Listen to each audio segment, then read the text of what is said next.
that you actually take your seat so that once we begin, we'll just go through the sessions very quickly. Well, starting with our first presenter, who is Colonel Retired Dr. Stephen Handa. He is going to guide us through a topic that will attempt to put a nexus between climate change and peace building, and his focus will be on the role of veterans, especially regarding radicalization. Dr. Handa, karibu sana, and please take your seat. Our other presenter, that is Anna Bailey. Dr. Anna Bailey is going to present a paper on climate, peace, and security, focusing on fisheries management. And I'll request that she also takes her space. You will allow me to summarize the profile of this great distinguished panelist. All right. Thank you. I'm informed that Annabelle is going to join us virtually. So you will read the profile of Annabelle right in page 23, together with that of Dr. Handa. You will kindly allow me not to go through the profiles. They are very distinguished panelists, as you will agree with me. Our other presenter is Milton Nyamadzayo Wayo. Milton is going to also join us, and is going to look at the nexus between ecology and peace building. And Milton is going to represent us from the Institution of Economics and Peace. Welcome, Milton. The other presenter, paper on mapping climate insecurity hotspots by Benson Kenduywa. I don't know whether you are in. Please, if you are there, welcome Dr. Benson Kenduywa, and take your spot. And finally, I'll also invite the distinguished expert for this particular session, Professor Midamba. Please, welcome. And please take your position. Thank you very much. Just as a matter of introduction, our guest speaker actually did point out something very interesting. I remember Dr. Ambassador Juma talking about the conflict, especially in the Sahel, you know, in terms of the military takeovers. And she very ably attributed that to the strains or the climate change, you know, ripple effects in the region. I know you can always use any other lens, but you'll agree with me that I think the challenge that we do have is to actually link climate change with those so many other, you know, various variables. And I'm hoping that in the process of that, our distinguished panelists will actually help us unpack that. Without further ado, and so that we keep time,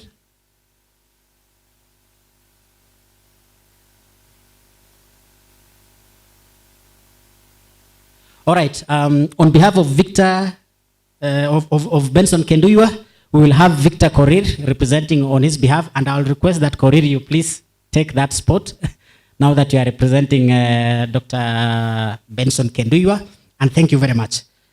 Okay, without further ado, I'm going to invite our first presenter, that is retired Colonel Handa, to take us through the position of veterans and how that plays out in terms of reducing radicalization. Welcome very much.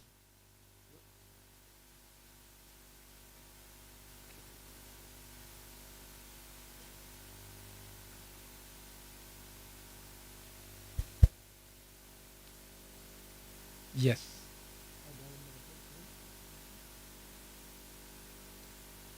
Okay, distinguished guests, I would like first and foremost to take this opportunity to express my appreciation for the invite by the Executive Director of GLOSEPS and GLOSEPS family at large. I would like to also appreciate the fact that I'm being listened to by my very senior ex-military officers, call them vets.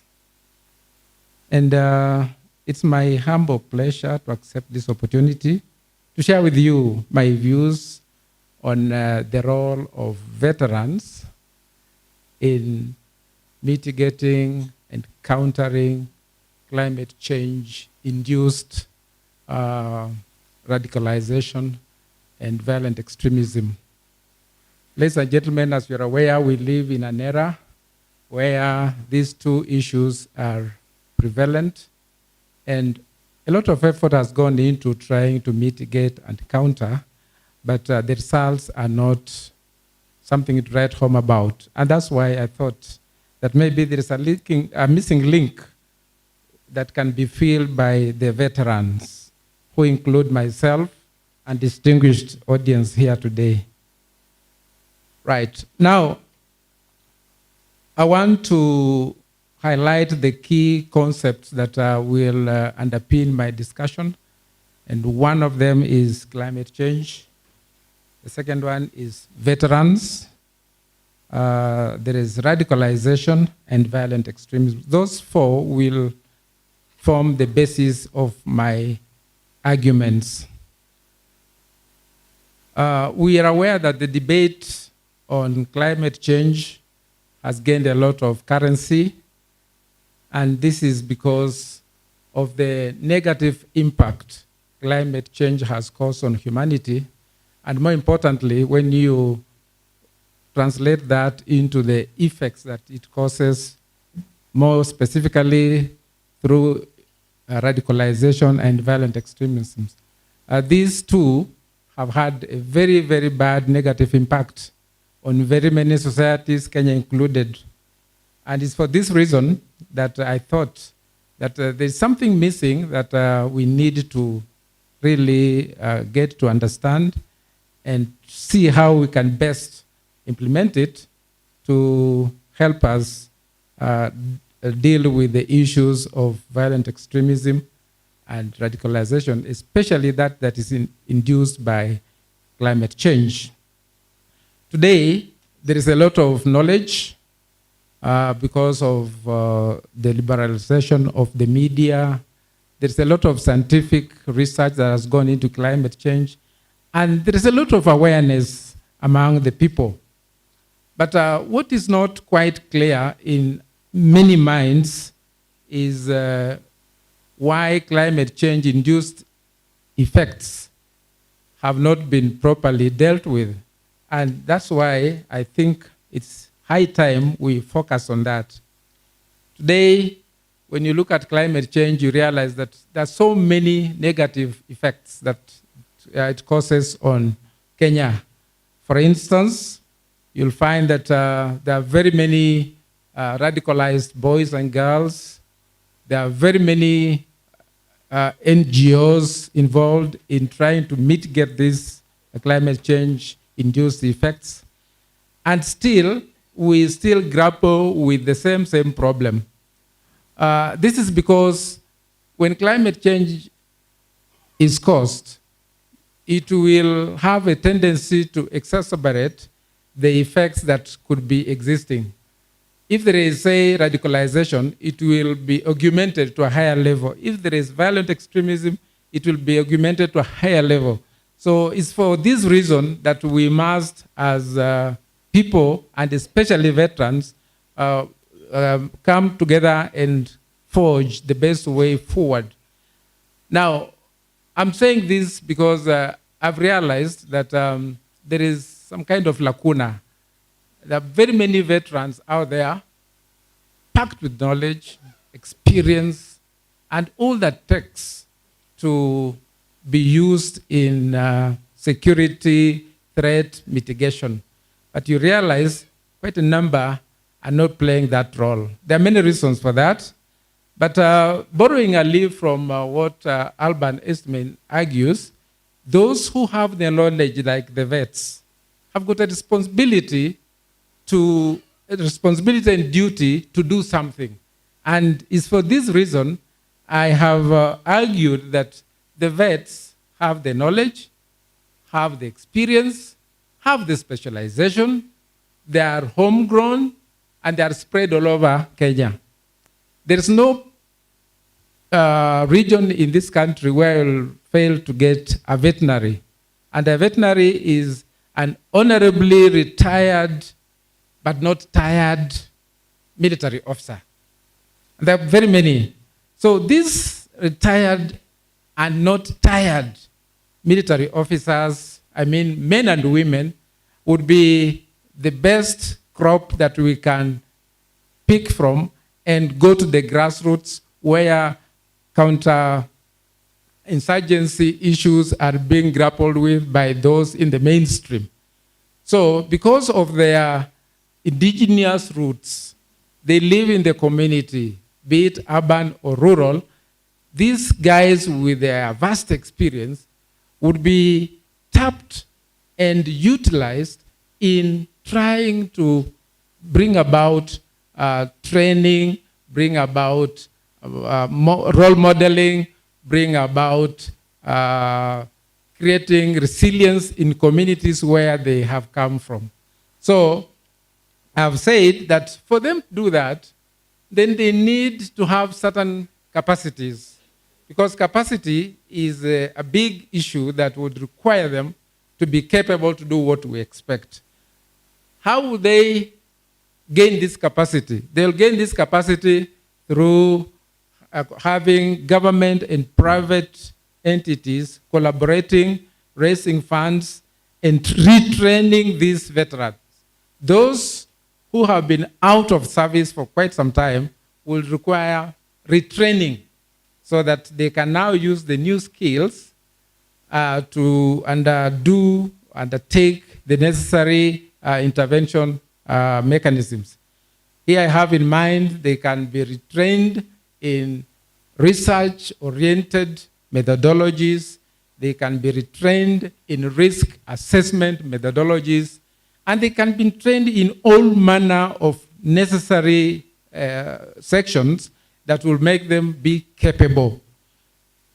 Now, I also want to note that risk assessment, especially of violent extremism, requires timeliness and requires to be done in real time or near time for that matter. Now, this can only be done best by people who have got an orientation to time management, people who have got orientation to discipline, people who have got orientation in matters management of human resources, and also being role models. And who could this be better than the veterans? So veterans are a cog in the wheel that, when properly utilized, will bring about change in mitigating violent extremism and radicalization that we experience. Now, I also want to argue that one methodology that the veterans can utilize to undertake this responsibility will be through prevention. They need to be equipped with knowledge and experience that will make them prevent violent extremism at 3 levels: at primary level, secondary level, and tertiary level. At primary level, they will be dealing with creating awareness, training citizens, and also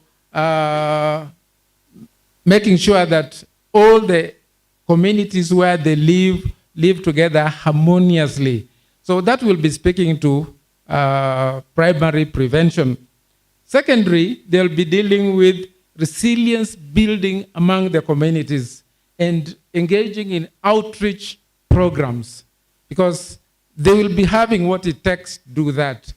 Thirdly, will be through prevention at 3rd level, and this is a prevention that will be dealing with recidivism. Recidivism is where the culprits that have been through certain programs, say prison, jail terms, have come back and are now kept busy so that they do not go back to the bad practices. So the vets can do that very, very well. So they can do it at primary prevention level, secondary, and tertiary level. Furthermore, they can also be engaged in de-radicalization programs, because they are coming from the society where they were born, brought up, but extracted to go and serve in the military. And when they come back, they will be highly appreciated, and they will be the best agents for change. So de-radicalization would be one of the activities that they would engage in. And because they are respected in society, they can be very good mentors to those young girls and boys who may be targets for extremism. But doing this faces a lot of challenges. I want to submit that the vets, as we know them, may not be all white. Some of them could be soiled a bit. Now, that can be addressed very, very ably. There is the vetting process that can be extended beyond the military and follow the vets to where they are.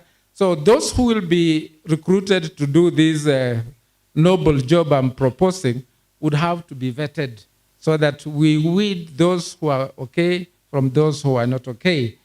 There are issues of economic insecurity that they experience that can be taken care of at a stage that the government may be involved. Furthermore, we also know that a big challenge for the vets to participate in this program I'm proposing would be the issues of difficulty of transition. You know, when you have been in the military camp for so many years, coming back home sometimes takes a while to be integrated. So that transitioning can be a challenge, but with the time it can be worked upon and programs can be created to deal with that. Now, there is the lack of necessary support and financing when this program is being implemented. That can also be addressed. So I want to argue, finally, by submitting that we need to seriously think of engaging these vets for the advantages I've said and the roles they can play. They have got a big role to play because security, as we know it, is an activity that must bring everybody on board. It is all citizens concerned must be responsible and take their normal role. And the vets would be a better group to do that because they have what it takes. Thank you so much, ladies and gentlemen. I know I've raised some issues that will require further debate, but I'm happy I've said my point of view. Thank you so much.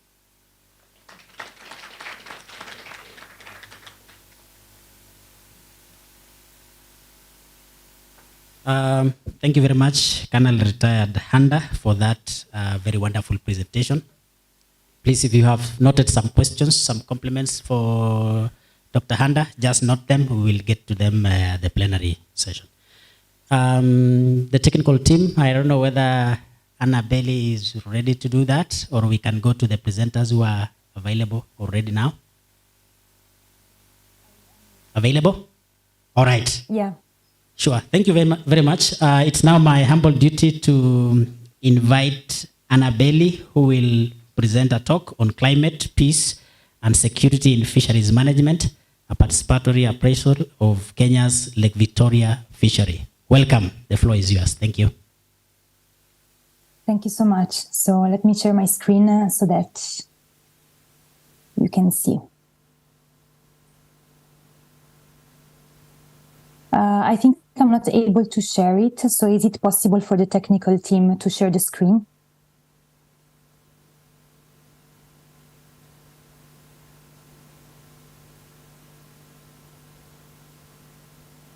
Okay, thank you so much. So it's a pleasure to be here. Thank you for selecting this paper. Today I'm going to represent the leading colleague that worked on this project because he was not able to attend. But for further information, I will be very happy to put you in touch with him if needed. So in the next slide, as you can see, basically the paper, I don't know if I can move the slide on my own. Probably not. Okay, anyway, let's go. Okay, thank you so much. So the paper, it's focused on climate peace and security in fishery management based on a case study from Busia along the Lake Victoria in Kenya. So the research objective of this paper can be divided into multiple subgroups, but we can say that the idea was mainly, first of all, to dive into the climate security nexus. We've been talking a lot about climate and conflict and the relationship that there exists, and we are all aware that it's a complex, indirect relationship. And what we wanted to do at CGIAR Focus Climate Security Team, we wanted to dive into this relationship looking at community level perspective. So we realized, looking at the literature available on climate security when talking about Kenya, that apart from several studies that are trying to grasp the community level perspective on the topic, usually academic papers or research paper work at higher levels. Together with this, we wanted to, as I was saying, dive into the concept, working mainly on three elements that we identified as central, meaning vulnerability and exposure to climate impacts, meaning human insecurity, and societal instability and conflict risks. So these are the first 3 points that you can see under our research goal. So we wanted to work with communities to dive into these three important components of the climate security nexus. At the same time, we decided to work on fisheries because when talking about climate and conflict, livelihood sources are, of course, at the center of this relationship, playing a very crucial role of mediators and moderators. But when we are referring to livelihood sources and livelihood strategies, mainly looking at the agricultural sector, let's say, the focus is on farming and cattle herding, while fisheries are always, or I mean, not always, often not at the center of this discussion. And we selected, as I was saying, Busia as a relevant case study for this, and I will explain it better later on. There is, of course, also a policy goal to this project because it is an academic paper, but of course we also interacted quite a lot with the communities we reached out to, and we tried with them to work on solutions. Usually when talking about climate security, we are prone to identify the climate-related security risks without paying attention to the potential community-level solutions or transformative strategies to these identified risks. So these are the research and policy objectives. In terms of methodology, we tried to work with the community, as I was saying, and to implement a novel approach, ensuring the community participation throughout all the process. We are still in touch with them and we are going to work with them on the solution part indeed. So the methodology is composed of 3 phases. Phase number 1 is focused on producing or understanding which is the gender differentiated knowledge on climate impacts and socio-ecological changes within the community. So we worked mainly on focus group discussion, gender differentiated focus group discussions on this topic, trying to, for example, work on an historical timeline of climate change and conflict in the community to understand which is the perception of the different community members on climate risks and conflict risks as well over time. The second phase was focused on conceptualizing the so-called climate security nexus, so trying to understand how climate impacts can cascade into increasing conflict risks and outcome through several intervening factors.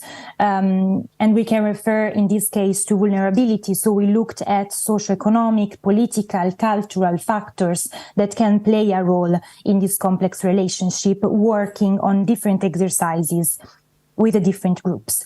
The last step was focused on discussing with the different groups created and in plenary about potential solutions. So collective proposals on transformative actions once we were able to identify the different climate-related security risks.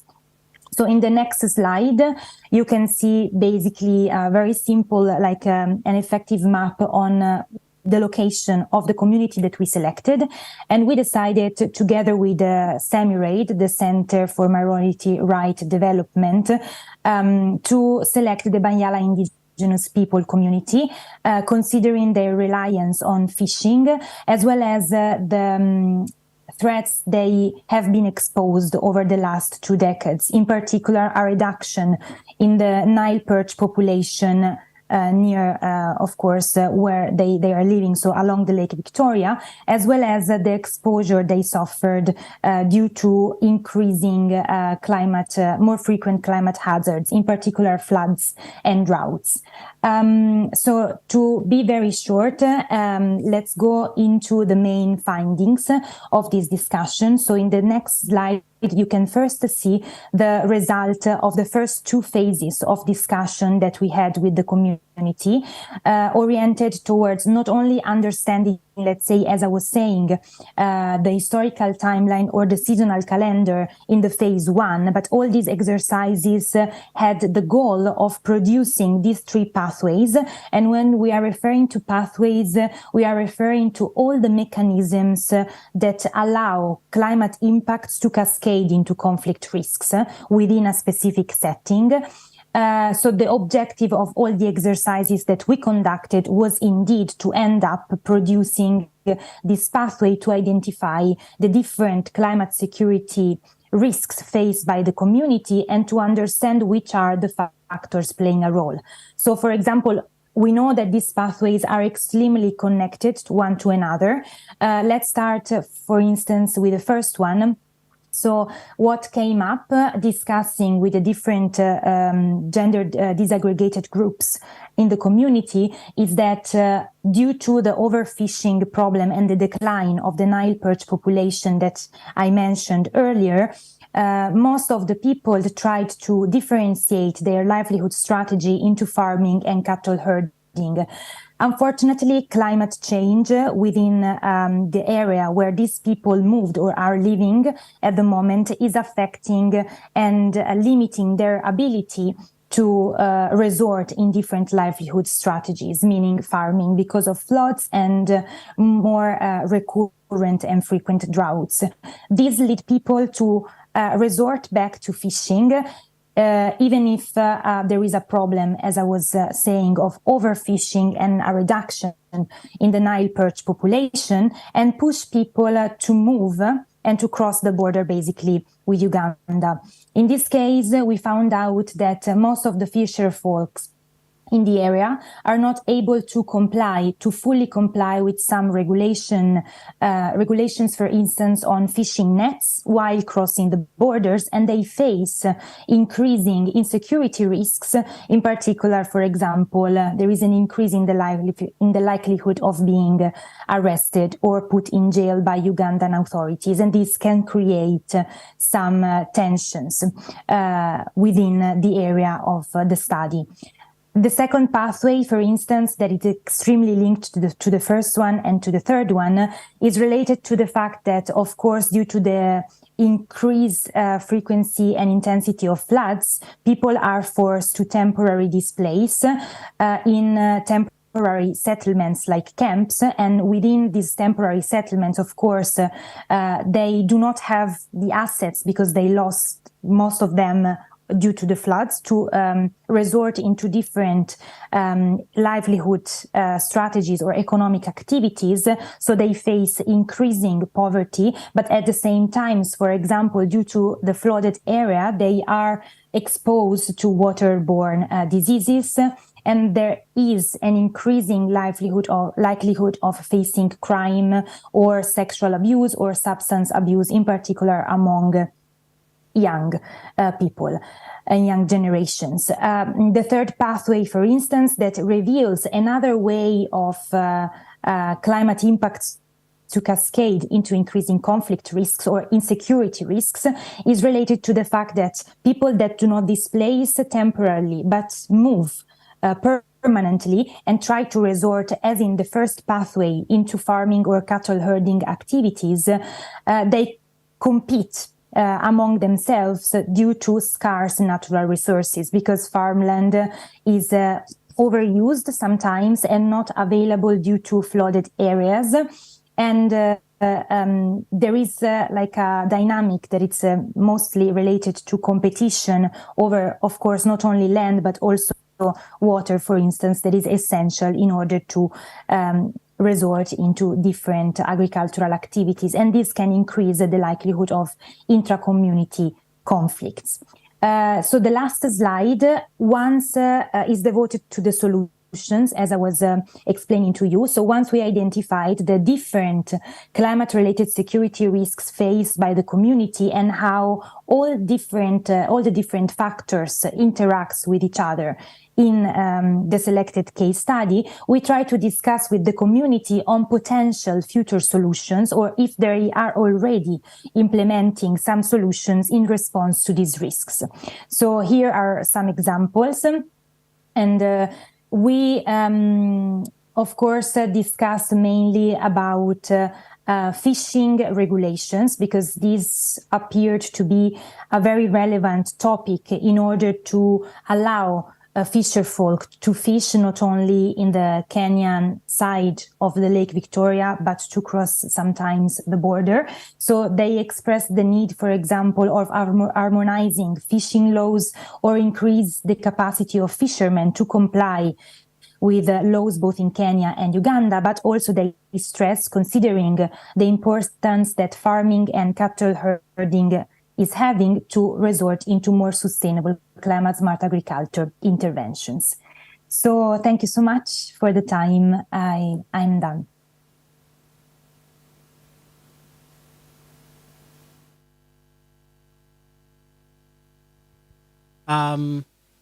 Thank you. Thank you very much, Anna Bailey, for that wonderful presentation. A very qualitative study that is meant to get people's experiences about how they are experiencing climate change, especially in the fisheries management sector, a case of Busia. It's now my humble duty once again to now invite Victor Korir, who will be presenting on behalf of Benson Kenduywa. This time, the opposite of the first study. This is going to be very quantitative. He's likely to give us some data. Let's see how he's going to map that out. So Victor Korir, if you are ready, please, the floor is yours. Thank you very much. Welcome.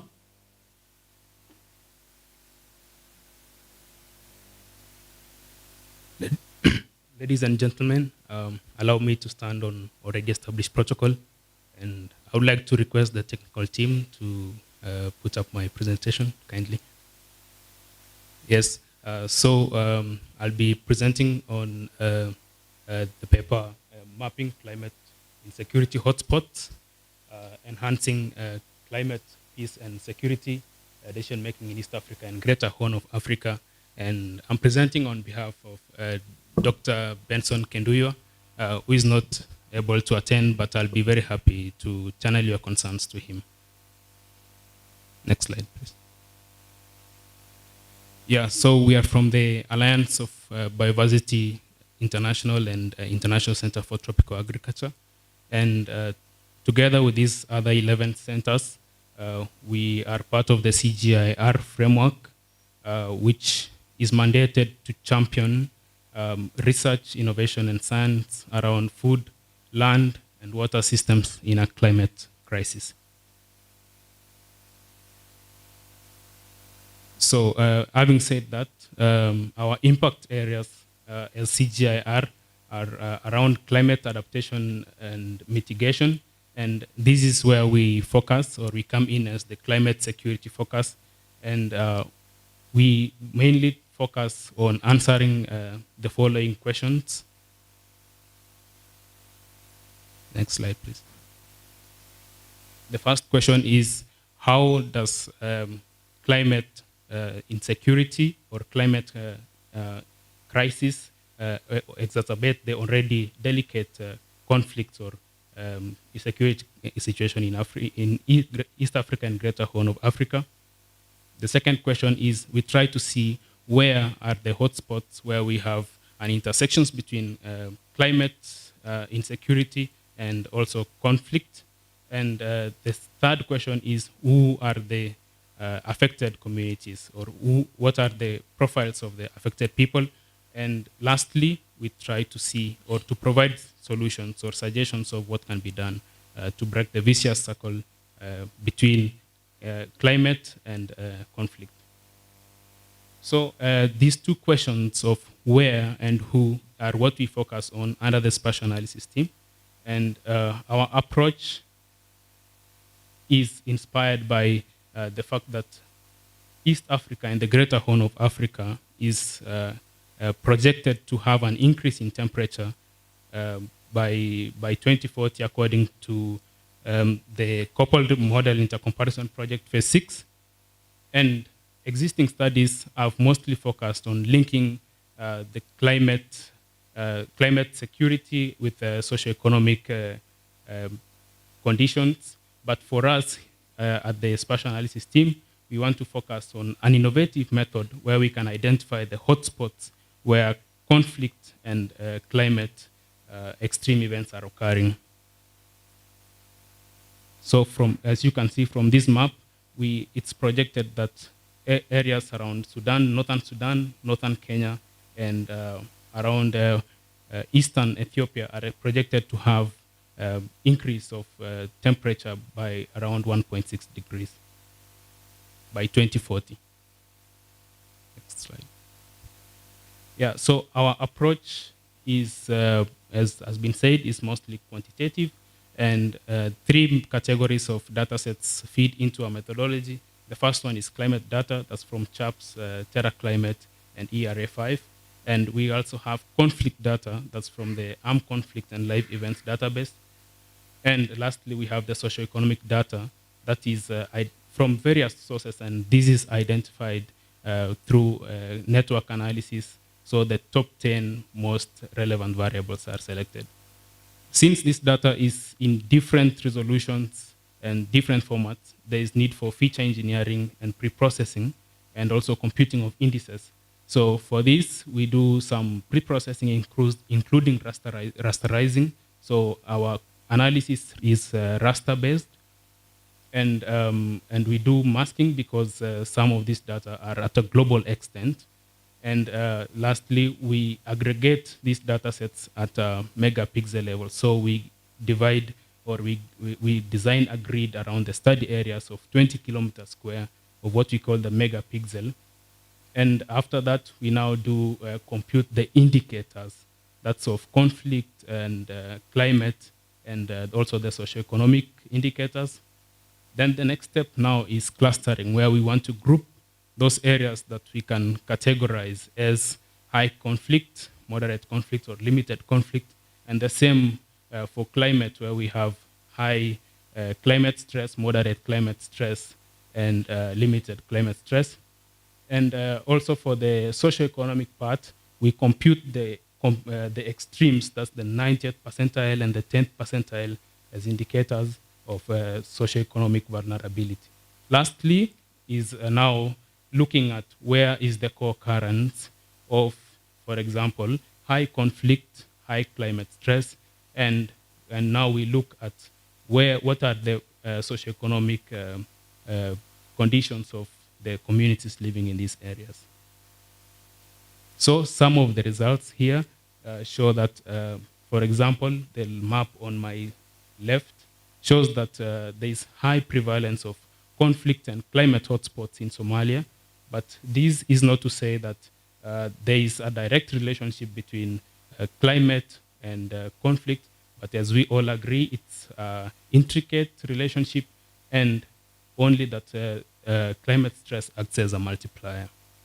For Kenya and Uganda, it may appear that there is no hotspots, at least at a regional perspective, but at a national perspective, if we do the analysis at national level, we can identify some hotspots around the border of, for example, in Kenya, the border of Kenya and Somalia, and the border of Kenya and Ethiopia.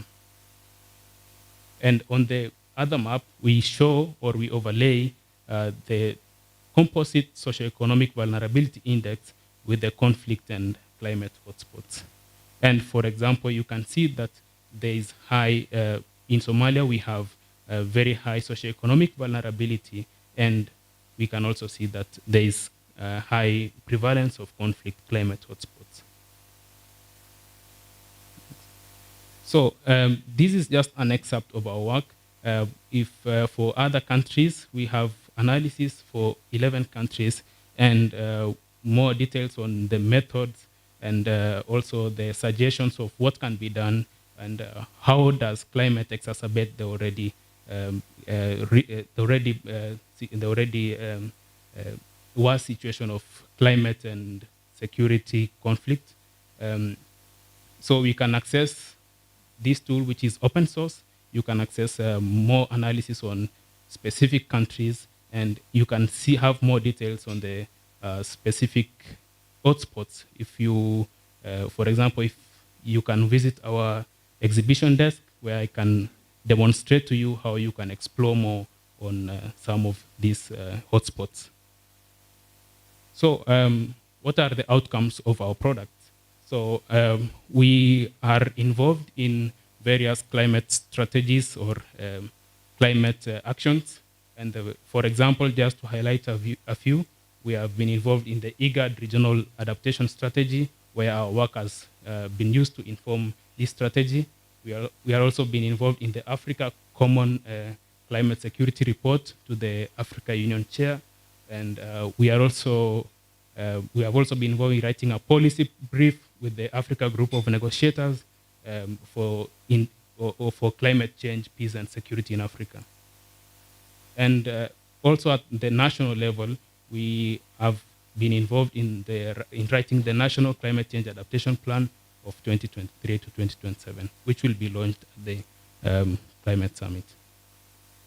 Some of the ongoing works is that we are trying to collaborate with the USAID Famine Early Warning System Network to incorporate social media monitoring to support early warning and food security.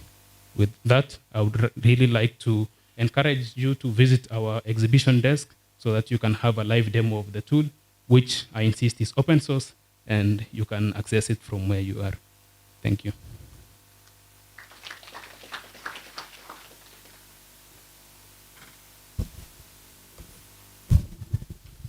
Thank you. Thank you very much, Victor, for that wonderful presentation, where you've tried to show variables and how climate change, is affecting various factors. With that, I would want to invite our colleague in Eastern Africa. Thank you very much, Victor, for keeping time, and welcome, Milton. Take your floor. Thank you very much.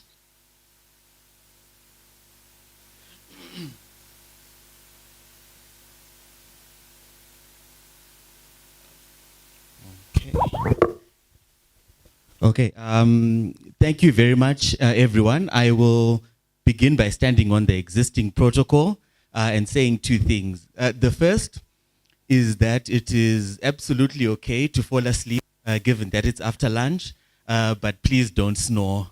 And then the second thing I'll say is that I think at the moment, GLOSEPS is trying in a small way to have us demonstrate an approach we need to adapt for all of climate change, which is doing more with less.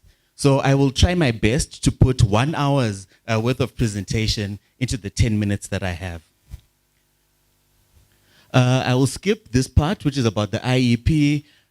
You can look at that later.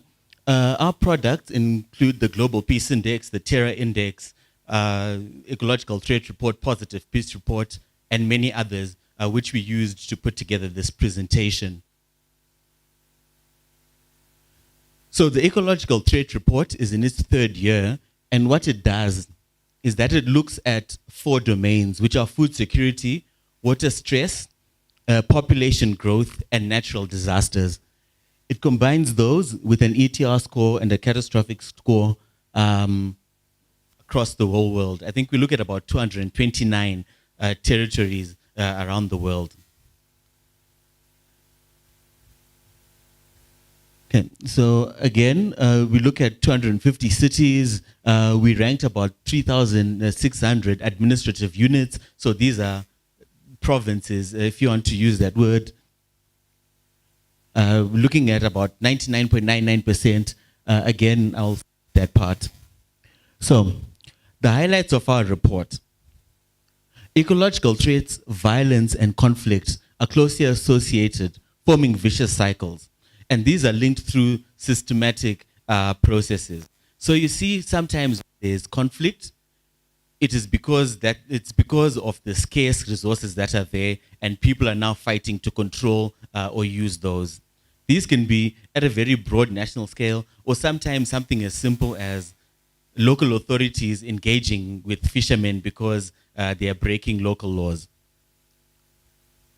As the ecological threat scores worsen, where there is no resilience, peacefulness deteriorates. So where there is no resilience, people fight when they don't have access to resources.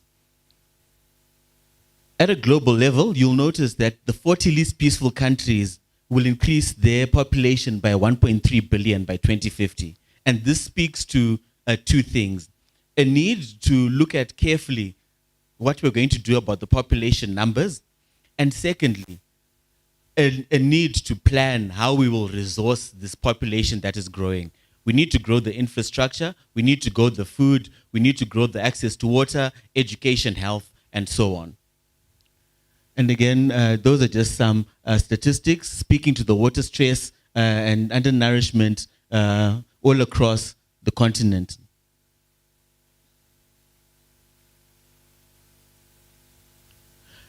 Globally, 89% of all the world facing insecurity are in sub-Saharan Africa, a very damning statistic, and again, a clarion call for us all to continue our actions and accelerate them.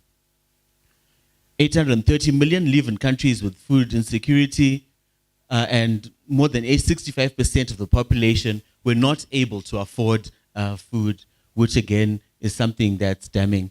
Sub-Saharan Africa has much higher rates than regions like Middle East and North Africa, which again is worrying.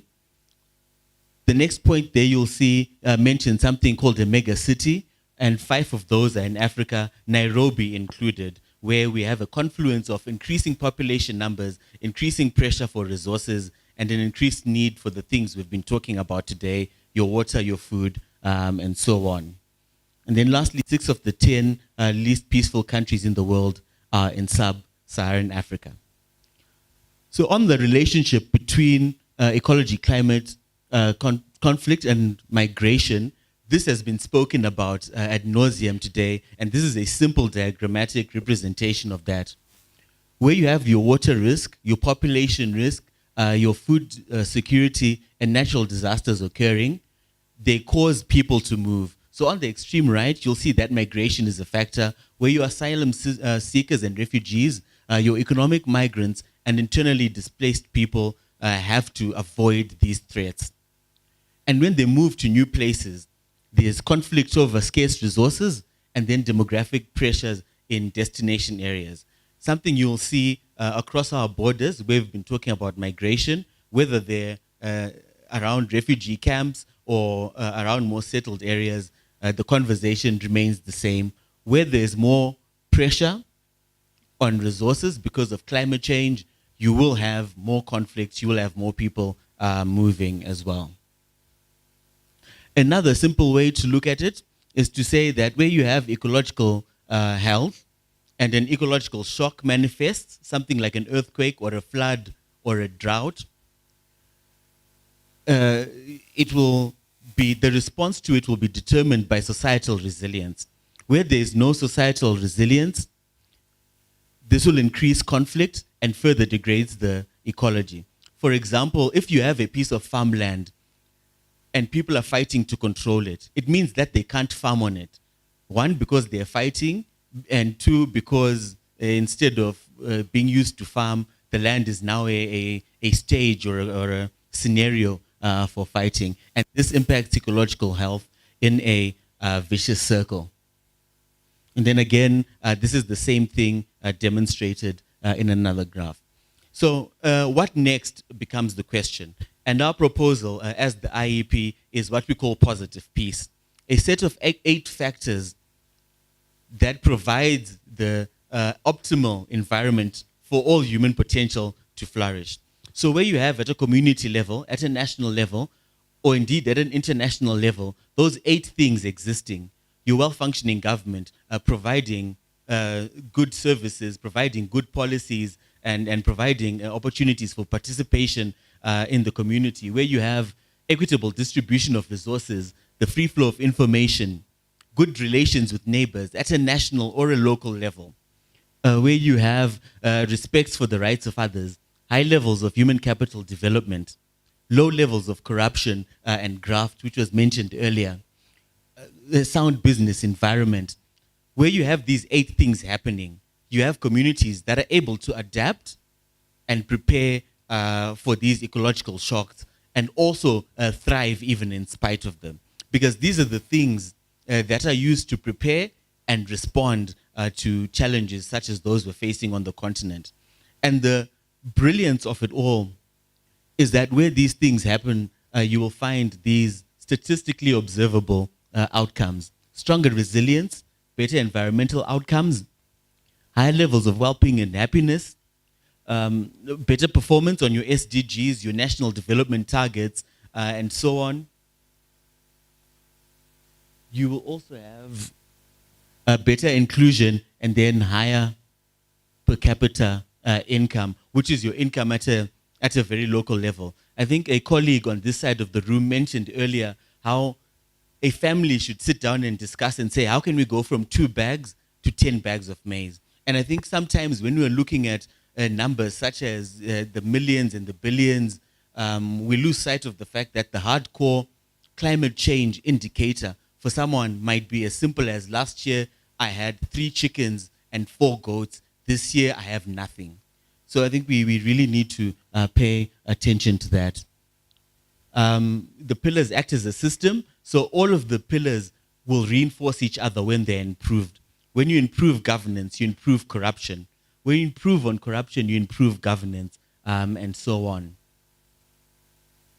We've spoken the words vicious cycle over and over again, so our actions can drive us either in a bad direction, which is the vicious cycle going down, or a virtuous one, where the small actions that we take and encourage and multiply can take us in a totally different direction.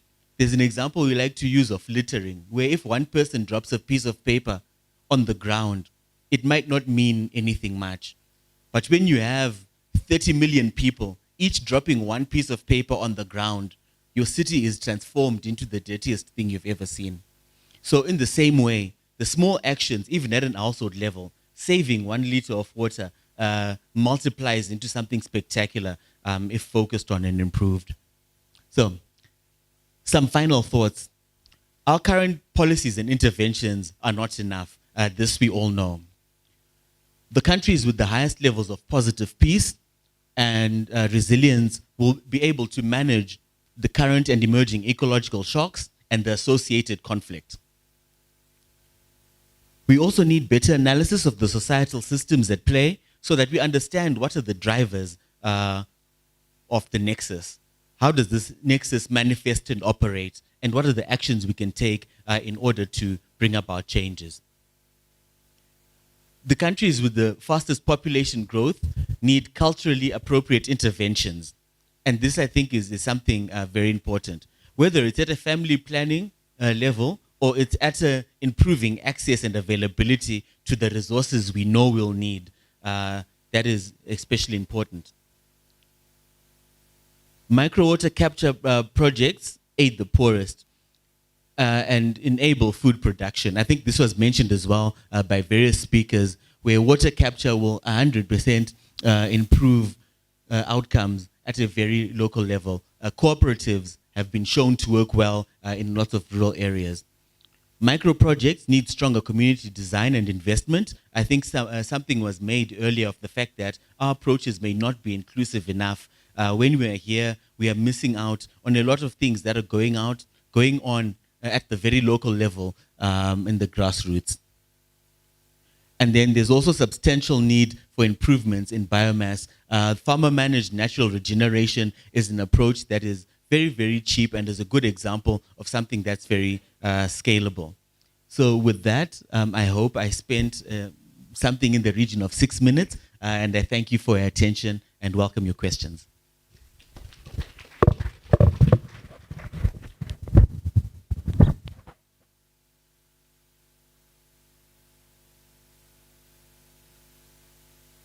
All right. Once again, a round of applause for Milton. Yes, for the avoidance of doubt, Milton, you've used exactly 10 minutes, but I'm happy that you kept time. Thank you very much. It's now my humble duty to invite our expert to give us his opinions, his reflections about the papers that have come before us, before we briefly take one or two questions for plenary and for discussion and reflection from the members. Welcome, Professor Midamba.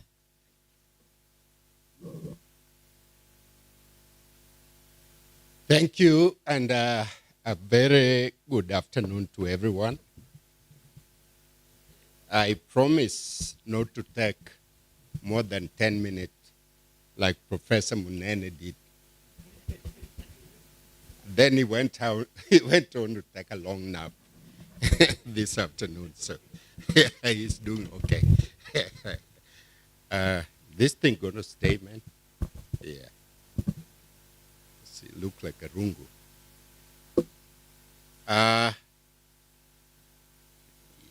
One thing to make sure.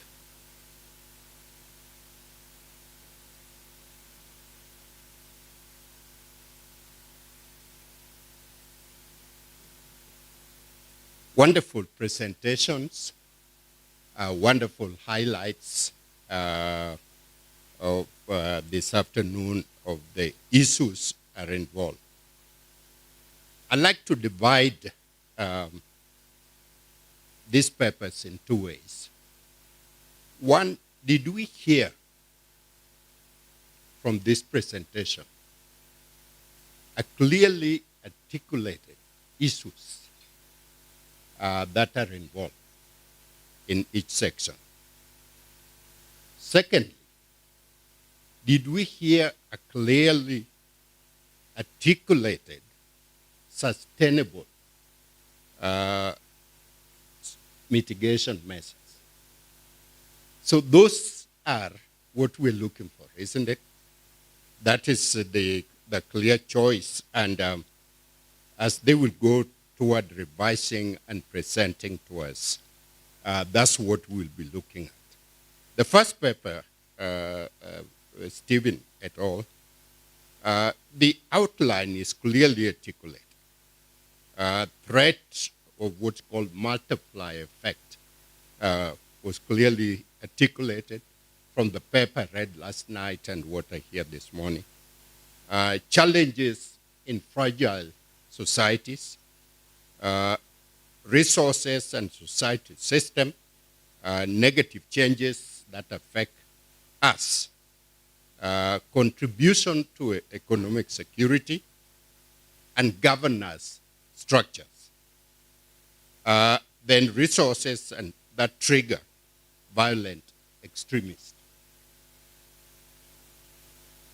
Now, mitigation in this area is a challenge because the term military veterans, and I've been around military for a long time. I was served on the U.S. National Security, for your information. And I also taught at Colorado Air Force Academy and spent a lot of time with the Israelis and Americans, some of the best. And so the issue of using veterans and is how did you choose veterans? What type of veterans are you talking about? Because the work that you are proposing, and you know, they talk about they have skills and proficiency in firing weapons, building explosive devices, conducting surveillance and reconnaissance and training. This, my friends, require very, very high level of training. And the question is, everybody going into the armed forces and coming out are not sufficiently capable of doing this kind of work. So what justification then, which you need to clearly articulate, choosing veterans instead of selected number of people from universities and all that to do that. So the issue of level of academic training rigors, which most of the US military are exposed to, which most of the Israelis are exposed to, and which most of African military seriously lack. Therefore, you need to clearly articulate how you justify using veterans, particularly from Africa. The Joint Chief of Staff General Colin Powell once described soldiers as warriors who are trained to kill. That's the job, number one. Then you train them now in peaceful transformation. It requires level training. And some of them turn out to be the best disciplined ambassadors and the best disciplined General Bandi in Nairobi transformed Nairobi within a very short time. He did things that were never been done before. But those are special people. And so when you're talking about that, then you really need to clearly outline how you are going to do that.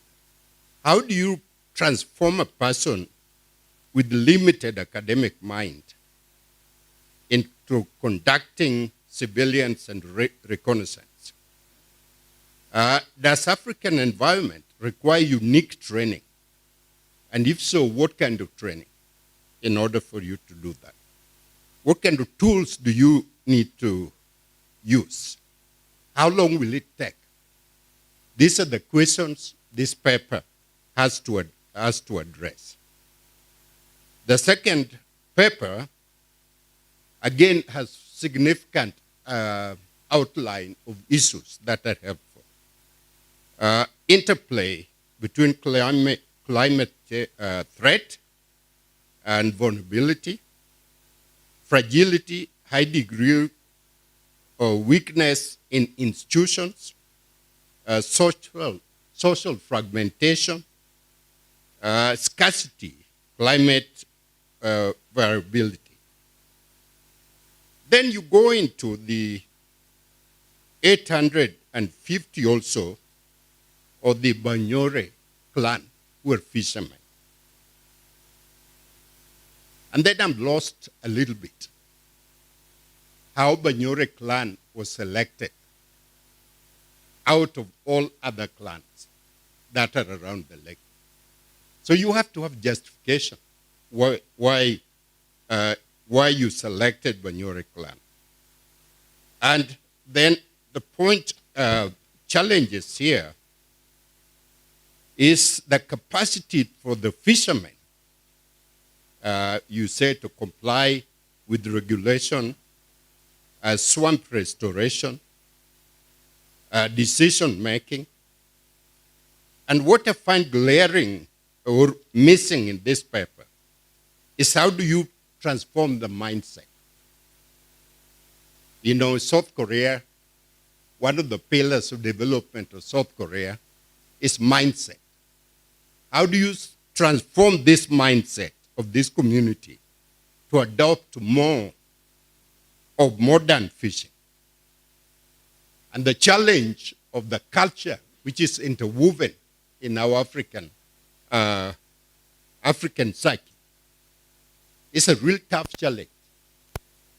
And so you don't just go overnight and then transform people into something.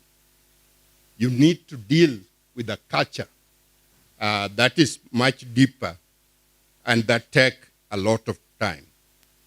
What kind of resources will it take in order to implement such programs? So those are things that need to be clearly articulated. The third paper, which is dealing with insecurity and hotspot, talk about a number of comparisons. Mapping climate scarcity, nexus versus economic vulnerability. East Africa is the most vulnerable, that's true. Sudan, South Sudan, Somalia, that is true. Kenya, Uganda, that's true. Now, where the sustainable solution here? This paper clearly lack sustainable policy framework that need to address our situation. So we need to spend a lot of time not describing the problem. The government is looking at solutions. Sooner or later, when the ministers meet, they're looking at a framework. How do I tackle this problem? Because we academics are very good at defining problems. But sometimes, like my friend here smiling, sometimes we're not good at gleaning and presenting a solution to the problem. So this is the task that this group has to do. Last paper, which was not presented earlier on, so I did not get the chance to review it last night before today. But there is something that catch my mind, and I hope all of you. This tough Milton called positive framework. What is it? What is positive framework? And how do you frame it against other linkage that bring people together? What is unique about it? And so someone need to define what positive framework is all about, and then how you can apply it to create sustainable solution. My 10 minutes is up.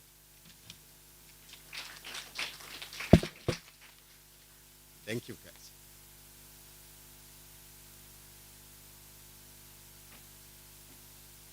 Thank you very much, Professor Midamba, for your expert opinion on that. We have like 20 minutes to finalize this session, and I would request that those who have questions for the 4 presenters, please keep them coming. Please, once you have identified your question, let's go directly to it so that the panelists can have time to reflect on it, and also the plenary may contribute in that. So if we are set for the questions, this is the floor. Please welcome. And I'll be gender sensitive. Any question to the panelists, the presenters, please let's have them coming so that we can quickly finalize this. Questions? All right, we have, thank you. Good afternoon. I'm kind of retired Nur Musa, Chairman Kenya Fisheries Service. I want to comment on presentation my good friend, Colonel retired Dr. Handa, who's a very close friend of mine. They say, if you apply yesterday's strategy today you will spoil tomorrow's strategy. I think the presentation by Dr. Handa, those institutions in authority should take it for free and run with it.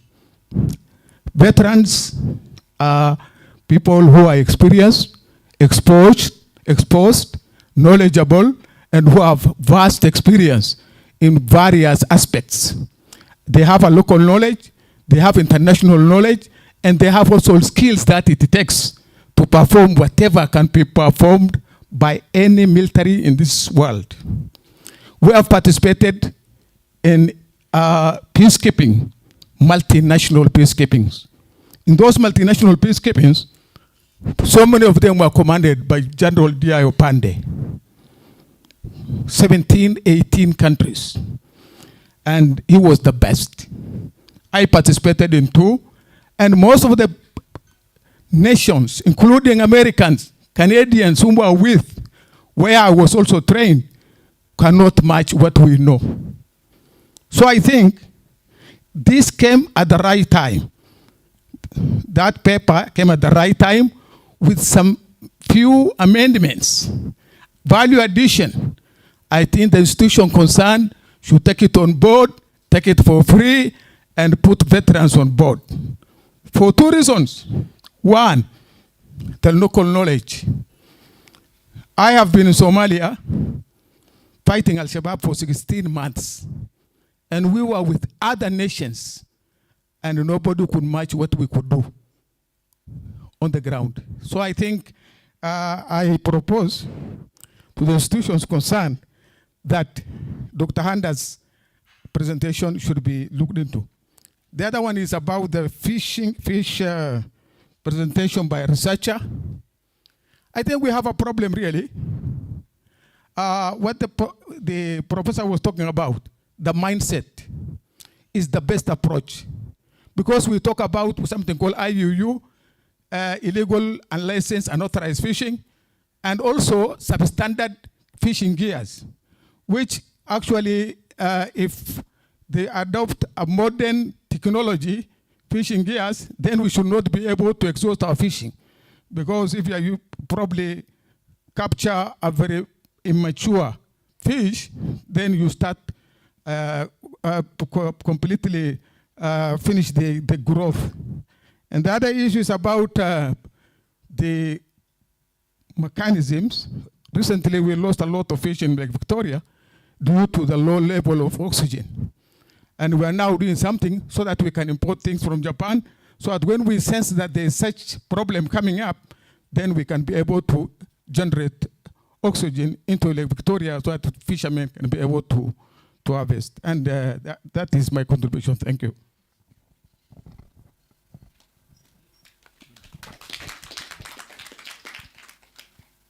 Thank you very much. Any other question or reflection on that? I'll take 2 more, and I think that session will be closing, if we have any.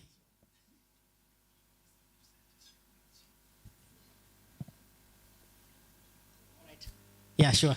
Let's have the mic there. Thank you. Welcome. Well, thank you. A quick reflection to my dear friend, Dr. Handa. I thought that military formations work best because they are integrated and they are specialized units within the military. I was just wondering how you can take disparate people who have retired in different parts of the country and turn them into a functioning formation. But be that as it may, if it can work, the other issue is in a country that is having a lot of fiscal challenges, have you thought about issues like the resources and the budgets that would actually see this done? The second one is this is just a comment. I've always been very worried about the attempt to mathematicize issues like crime. I saw some very good equations there, mapping crime hotspots and having equations about peace, because I imagine these are basically emotions and that they can shift, but I could be wrong. I hope the presenters see what I'm saying. This is really what I was thinking about, yeah.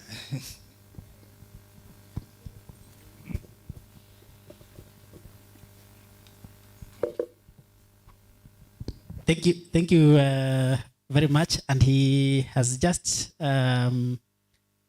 commented about something that I think I alluded to when the presenters were coming. The good thing is that both teams, one adopted qualitative and quantitative, and it was almost a similar group. And that tells you how difficult it is to actually try to link climate change, especially if you are looking at community resilience and conflict. Because when you do a lot of data, then it becomes difficult to establish correlation or causality. Again, when you go too much qualitative, people are like, yeah, you are giving us daily experiences, but we can't see. And that explains how just complex the whole idea is. But what I want to repeat again, even as we come towards the close of this session, and there is one slot for one question. I was waiting for a question especially targeted on the last paper, which most of us, both the expert and the moderator, did not have a chance to look at. And so maybe the questions might be limited about Milson Nyamazayo's work. Personally, I was very much impressed, especially with the Institute's approach, looking at economics and peace, because there is a lot of nexus to that. But if there is a question towards that, we will still take for that. Otherwise, because of time, thank you very much. It seems there is no more questions. I was your moderator, Peter Kirui, and it is now my humble duty to hand over power, as they say, to somebody who was to respond? All right, yeah. Sorry, you have to respond to the topic on veterans. And it looks like you have a lot of veterans here. That's why you have a lot of questions. Thank you.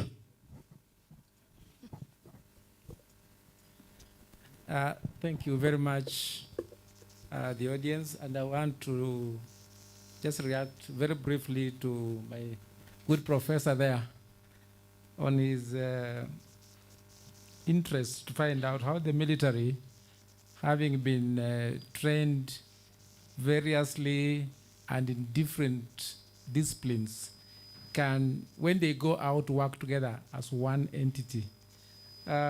It's possible in this sense that the veterans, although having been specialized while in active duty, they can, when they go out, be brought together for purposes of mitigating, countering, and also the radicalizing the community groups that could be a problem to the community in matters terrorism and violent extremism. This can best be done when they are retrained, and I emphasize the idea of retraining, that deliberate effort could be undertaken to bring these people together and retrain them in issues of risk assessment, collection of data, research, and even role modeling, and very many other trainings that can be undertaken so that they work as one entity. So it's possible.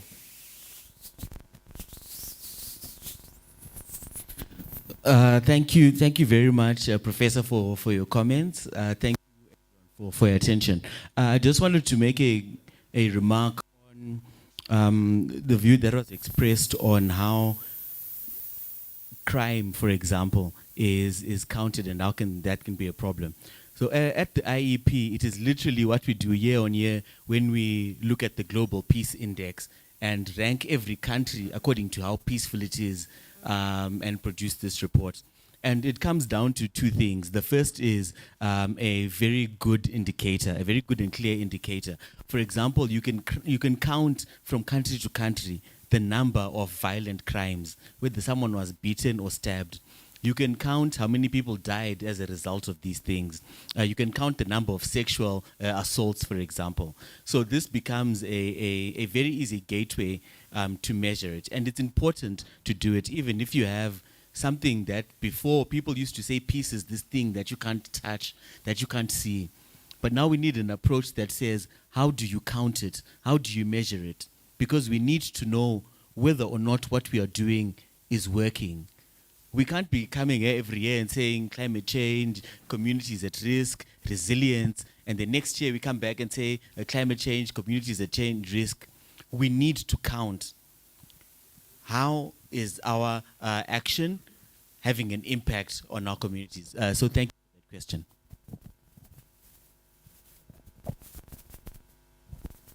Yeah, For me, I would like to reiterate the role of indigenous solutions, especially now having mapped these hotspots.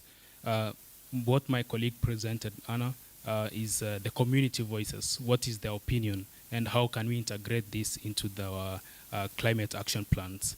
And last but not least, on the approach, the mathematical approach to conflict events. As we agree, it's a very complex relationship. That's a relationship between climate and conflict, and we cannot ignore the information that we can derive from data to try to understand this relationship. Otherwise, with those few remarks, thank you.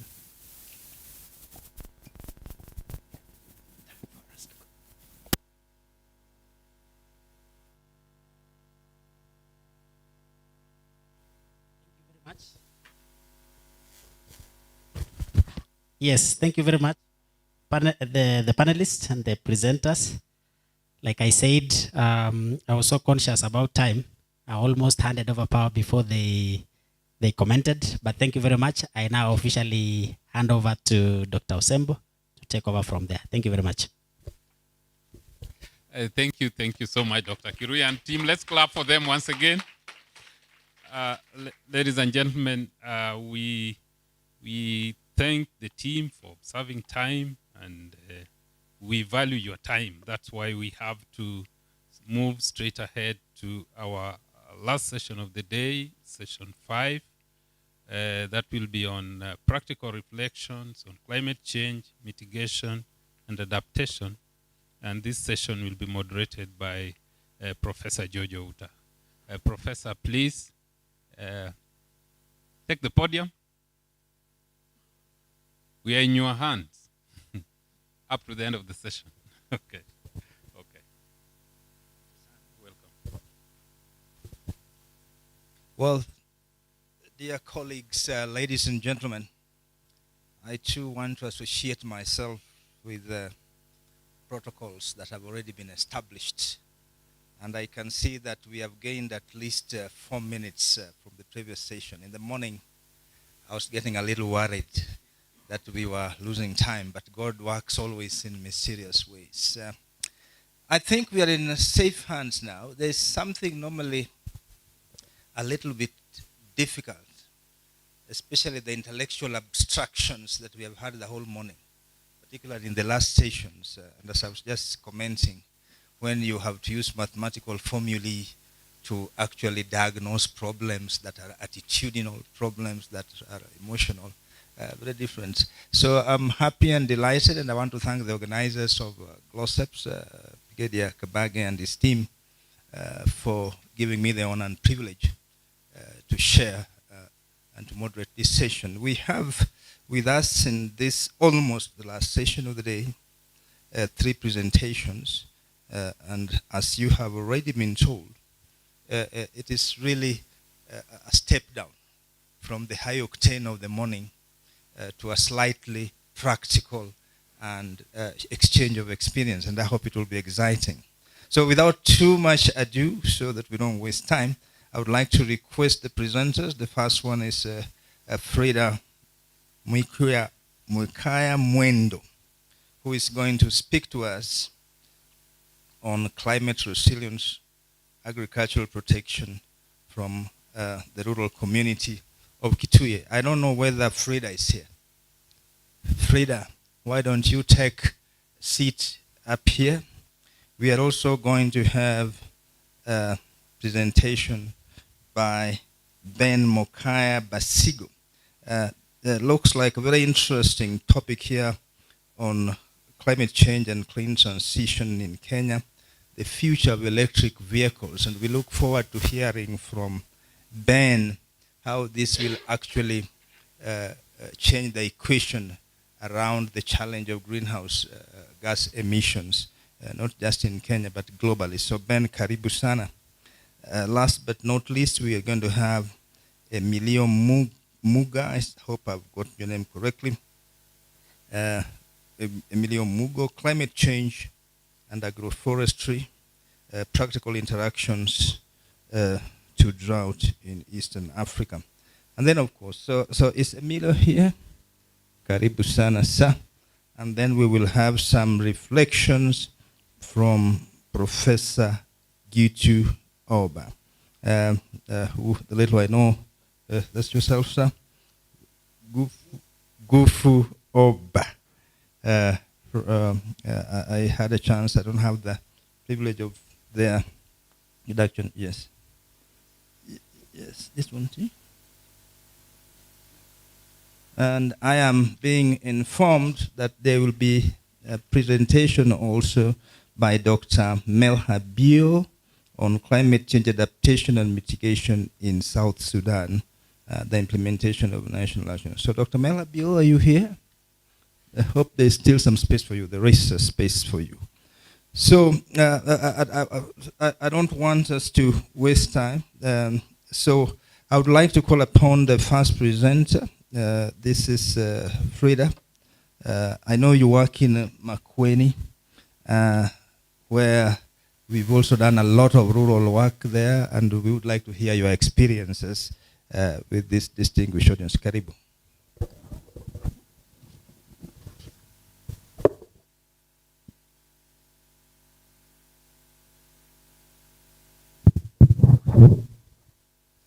Thank you for this opportunity. My name is Frida, as you have heard. I'm from Makueni County, and I'm not an English expert. So I'll mix Swahili with English. So I'm a farmer. With this microphone so that Frida is comfortable. So somebody who's an expert in. Yeah, so let's do this whole bit.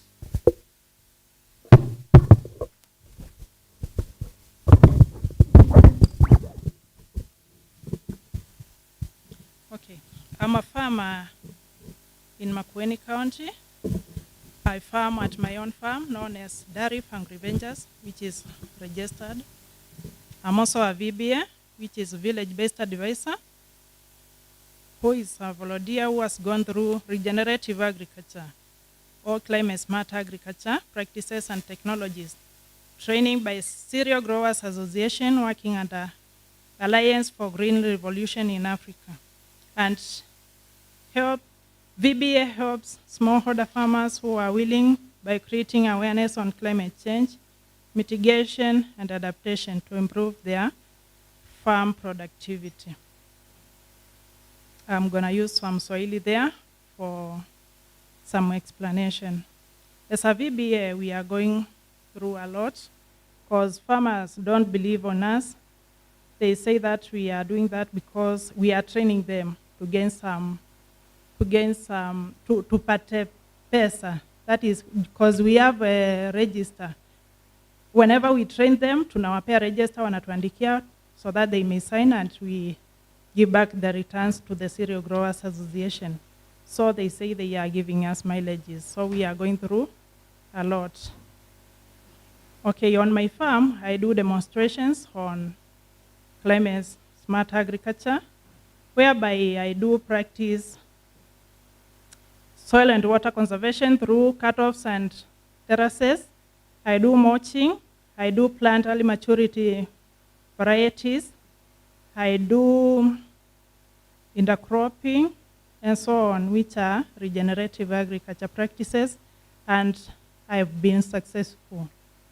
As we know, climate change is global warming, whereby human activities have been the main driver of climate change due to burning of fossil fuels, example, gas, oil, coal, which produces heat-trapping gases, which is a threat to food security and water scarcity. In my count, imekuwa challenge sana kuambia watu wasichome makaa, kwa sababu unapata huyo mtu anategemea hiyo makaa ndio aweze kulipia watoto wake school fees na aweze kufeed watu wake. Kwa hivyo watu wengi Makueni hawajajua what is the meaning of climate change. Na sisi kama VBA, we are 186 VBAs in Makueni, of which we can't cover all the farmers because we don't have any facilitation for transport, neither credit, airtime.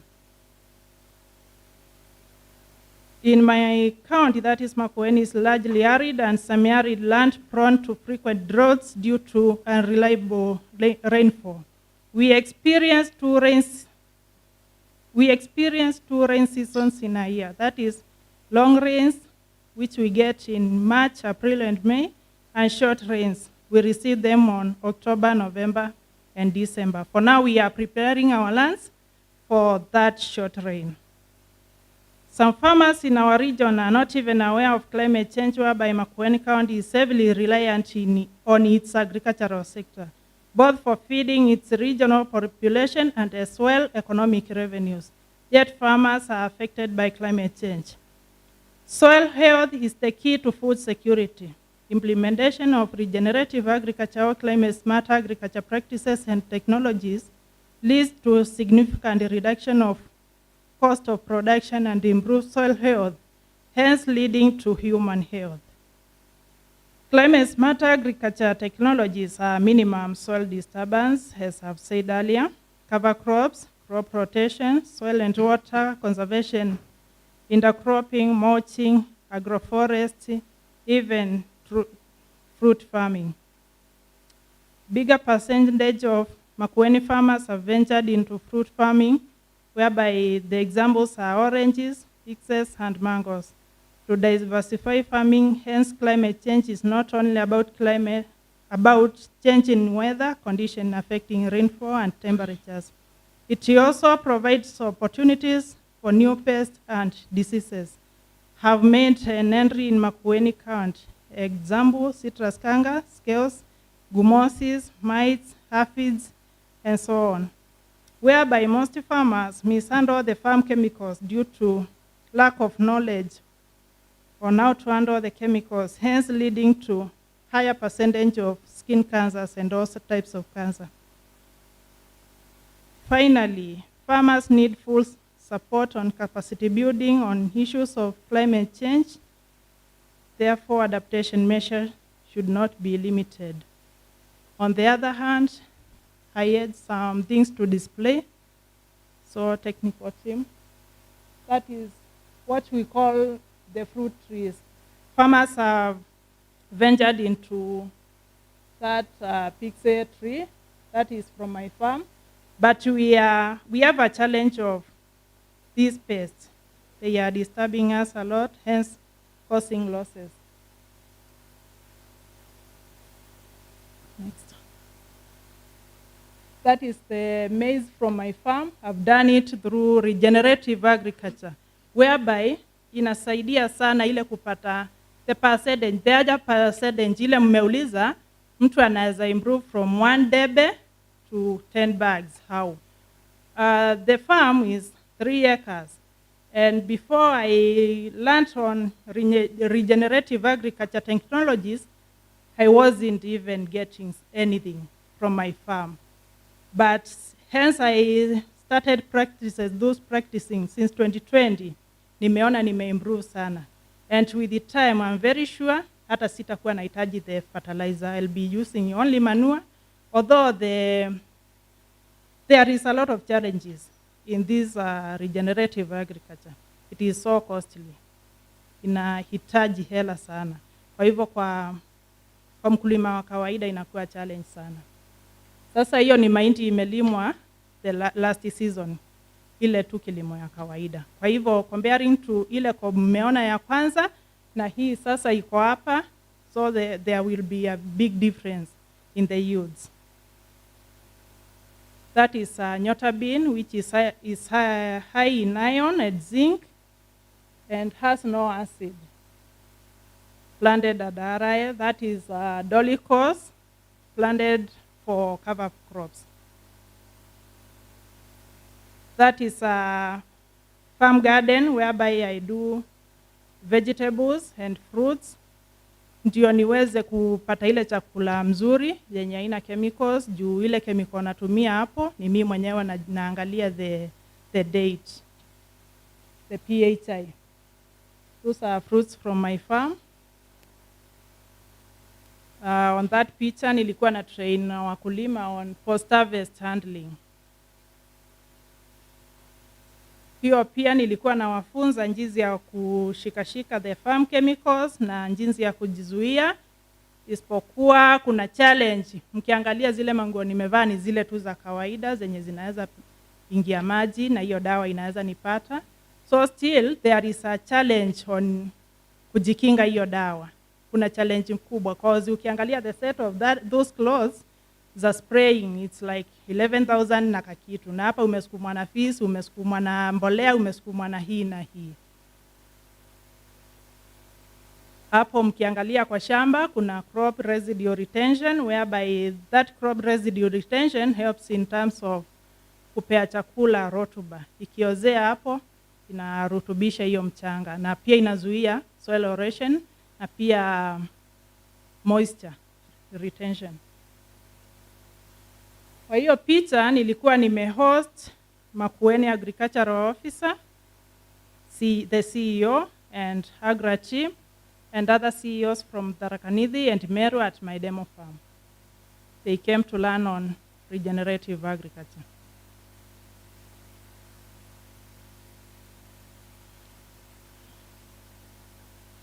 I guess that's all. Thank you.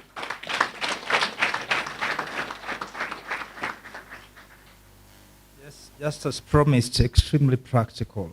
And thank you, Mwendo. You want to give her another round of applause for some very practical work. Thank you. And now my pleasure to invite Mr. Ben Mukaya to tell us about this mystery of the electric vehicle.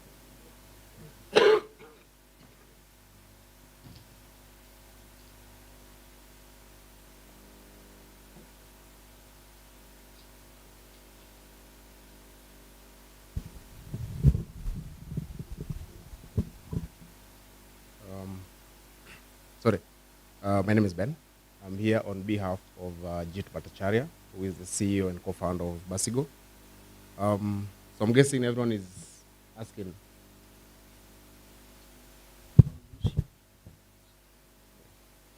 I guess the question everyone is asking is, what is Basigo?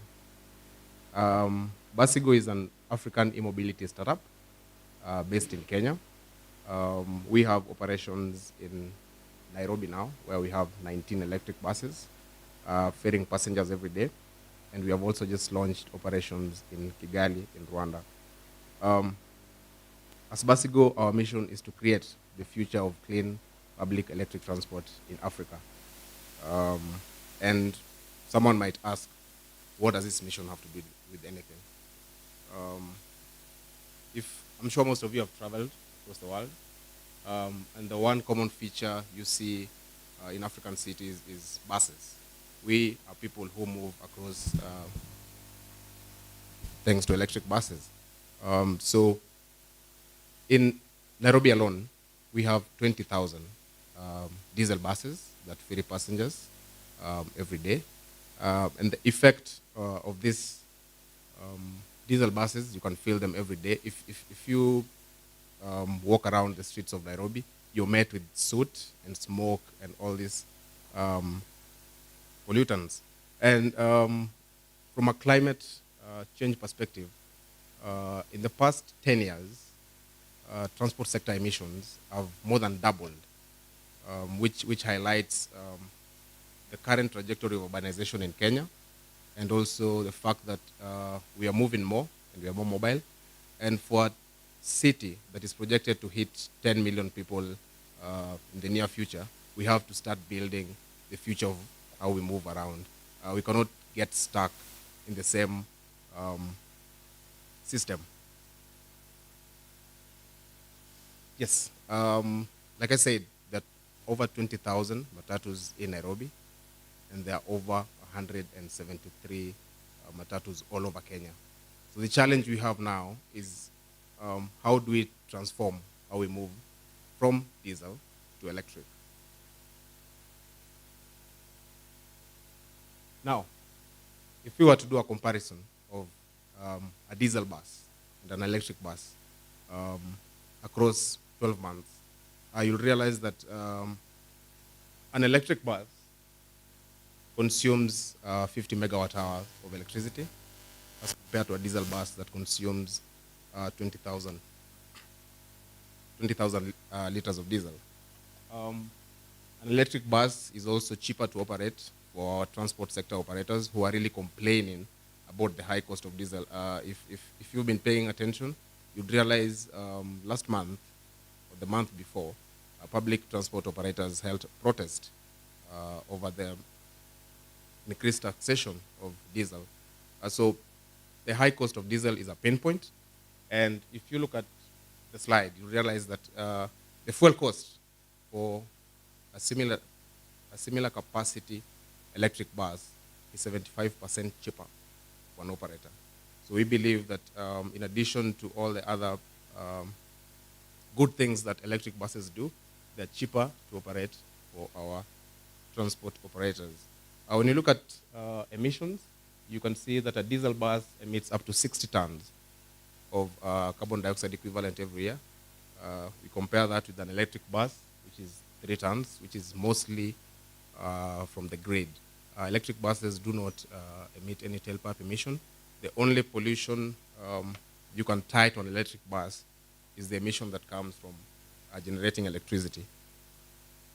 And so in addition to mitigating carbon emissions, you realize that electric buses also produce no tailpipe emissions. That means all this soot and smoke that you experience on a daily thanks to diesel buses does not feature in electric buses. So that is why our mission is to create the future of clean electric public transport in Africa. Now, we've been in operation since March 22nd, 2022, commercial operations where, now, maybe I need to explain some little context.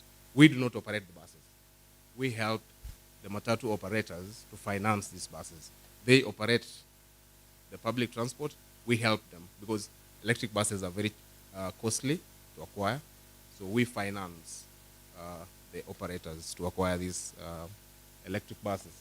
And since we launched operations more than 18 months ago, we've driven over 600,000 electric kilometers. We have mitigated close to 240 and more carbon dioxide. We have mitigated the consumption of more than 100,000 liters of diesel, and we have carried close to 1 million passengers.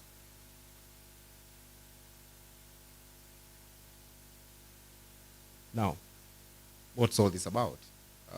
As a company, as a startup company, our aim is to deploy 1,000 electric buses in Kenya by 2026.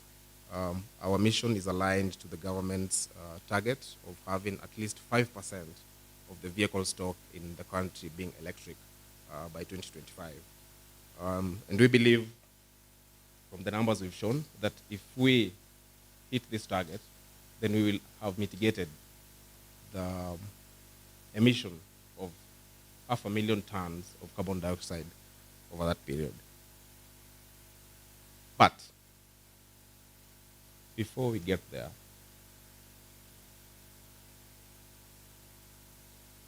yes, what do we need to solve? Now, we do not have any charging infrastructure for electric vehicles in Kenya. We are building the skills, the technical skills that is required to bring this technology to Africa. So when it comes to, these buses are not built in Kenya. They are brought into Kenya, and our first 19 buses were brought fully built, and starting this year, we'll be assembling all our electric buses here in Kenya. And so these buses, when they come, they are built for different markets. Our vehicle engineers take the time to model these buses so that they can be driven on Kenyan roads. Again, for people who've traveled far and wide, you know that Kenyan roads are notoriously bumpy. The example we like to give is that between Dandora and City Stadium, there are 50 bumps. Now, these electric buses are not built for roads that have bumps. So our vehicle engineers are the ones who take these vehicles and design them for Kenyan roads. Like I said, we are starting assembly of these buses this year. Our business model, like I said, is to make these electric buses affordable for acquisition by the public transport operators. through what we call a pay-as-you-drive model. From that example, you can see if an operator acquires an electric bus from Basigo, that's a 36-seater bus that has room for 18 standing passengers.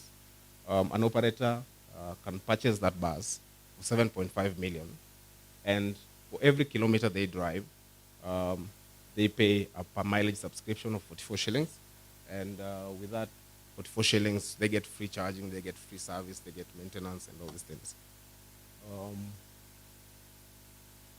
In the space of electric mobility, we have had some recent developments that have helped incentivize the industry. In April, we had EPRA approve Kenya Power's request for the establishment of an electric mobility trial. So that is currently live. In the Finance Act, the government also zero-rated electric buses, electric bicycles, and electric motorcycles, as well as lithium-ion batteries. That will play a very big role in the cash flows of most of these companies, which are startups. And also, the other thing we've noticed in August was the introduction of fuel subsidies. And the high cost of diesel is a challenge that is affecting us in every point of our livelihood. So in transport, it is our hope that we will be able to bring electric buses to Kenya. The other things that we hope that will happen in the near future is the establishment of a manufacturing policy for electric vehicles, and also the establishment of standards for specifications of these vehicles, and also safety, which is a key parameter. And with that, I'd like to thank you for your time. A very big thank you to Ben Mukaya. We feel properly educated. I just hope, and this is just something to think about, I just hope that with this kind of intervention in our own country here and in the region, the aggregates are going into our nationally determined contributions, because I think it's a significant one. The third presentation by Emilio, again on the practicalities on climate change and agroforestry, the practical intervention from intervention to drought in Eastern Africa. So Emilio, please.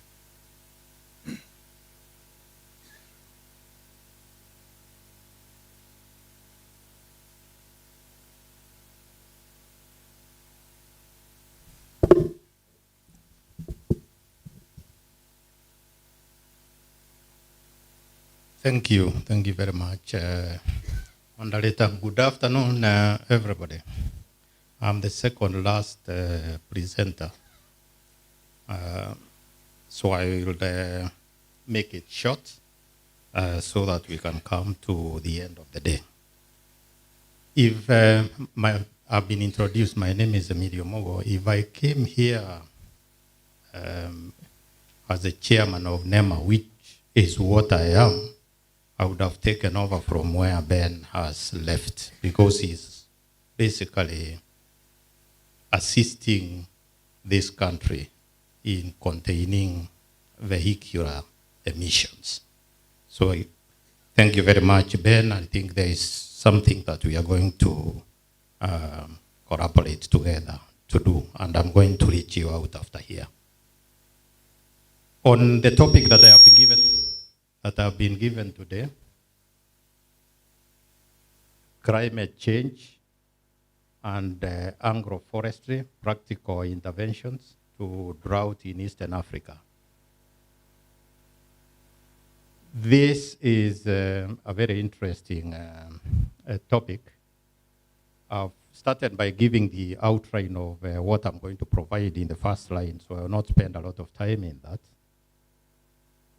Agroforestry definition, there are many definitions, but for the sake of my presentation, I have decided to use the one that I have put there.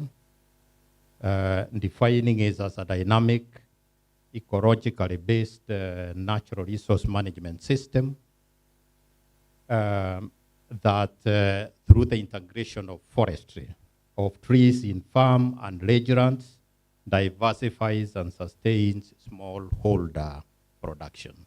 And I think from the morning, the issue has been about local action, group of thinking. How can we act at the lowest level to this problem of climate change?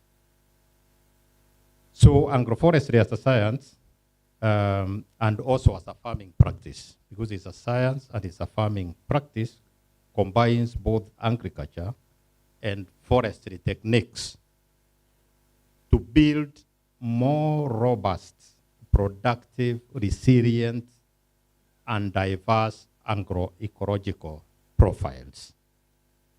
This is important because I think it is the CS Rebecca Miano in the morning who said that the dry runs in this country are upwards of about 85%, and that is where the smallholder farmers are resident.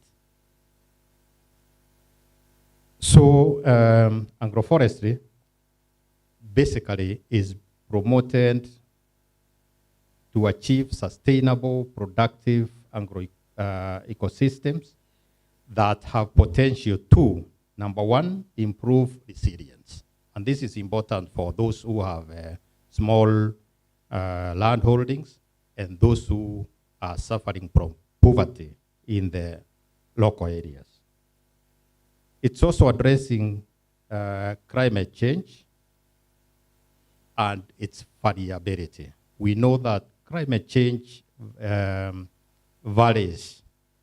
Long time ago, when I was starting my profession as a forester, we were talking about global warming. Then we started talking about climate change. Then we are now initially, we were talking of them as different things. Today, we are not using those synonyms interchangeably, but we are looking at one being a subset of the other. And I think the horizon is expanding as we get new information. So agroforestry also is increasing farm productivity because you are combining agriculture and trees. I don't think I will go through each one of them. But climate change in Kenya and across East Africa has led to more frequent droughts. This, I believe, is not debatable. The droughts lead to reduced water availability. I think one of the presenters before me illustrated this much better than I have done here. Droughts have caused wild animals such as lions, just to give an example, and elephants to wander beyond their areas of domain, and therefore causing human conflict, causing, in some areas, we have talked about even wildlife and tree conflicts because they go and destroy trees, whether in forests or even in farmlands.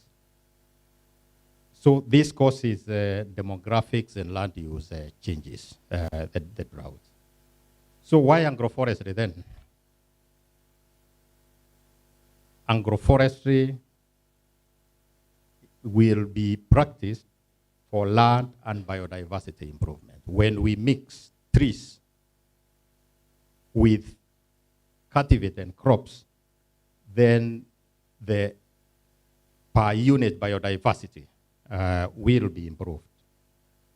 It's also agroforestry for food and nutritional security, because if particularly you are using what we refer to as multi-purpose trees, fruit trees and other trees that will provide, whether it is soil enrichment properties, fruits, timber, and other things, then basically you will be increasing food and nutritional security, particularly when you deliberately plant fruit trees. Agroforestry is also for income and livelihood improvement. And this can be demonstrated clearly in places like Kirinyaga, Embu, the Mount Kenya region, and also towards the Rift Valley. When you fly over those areas,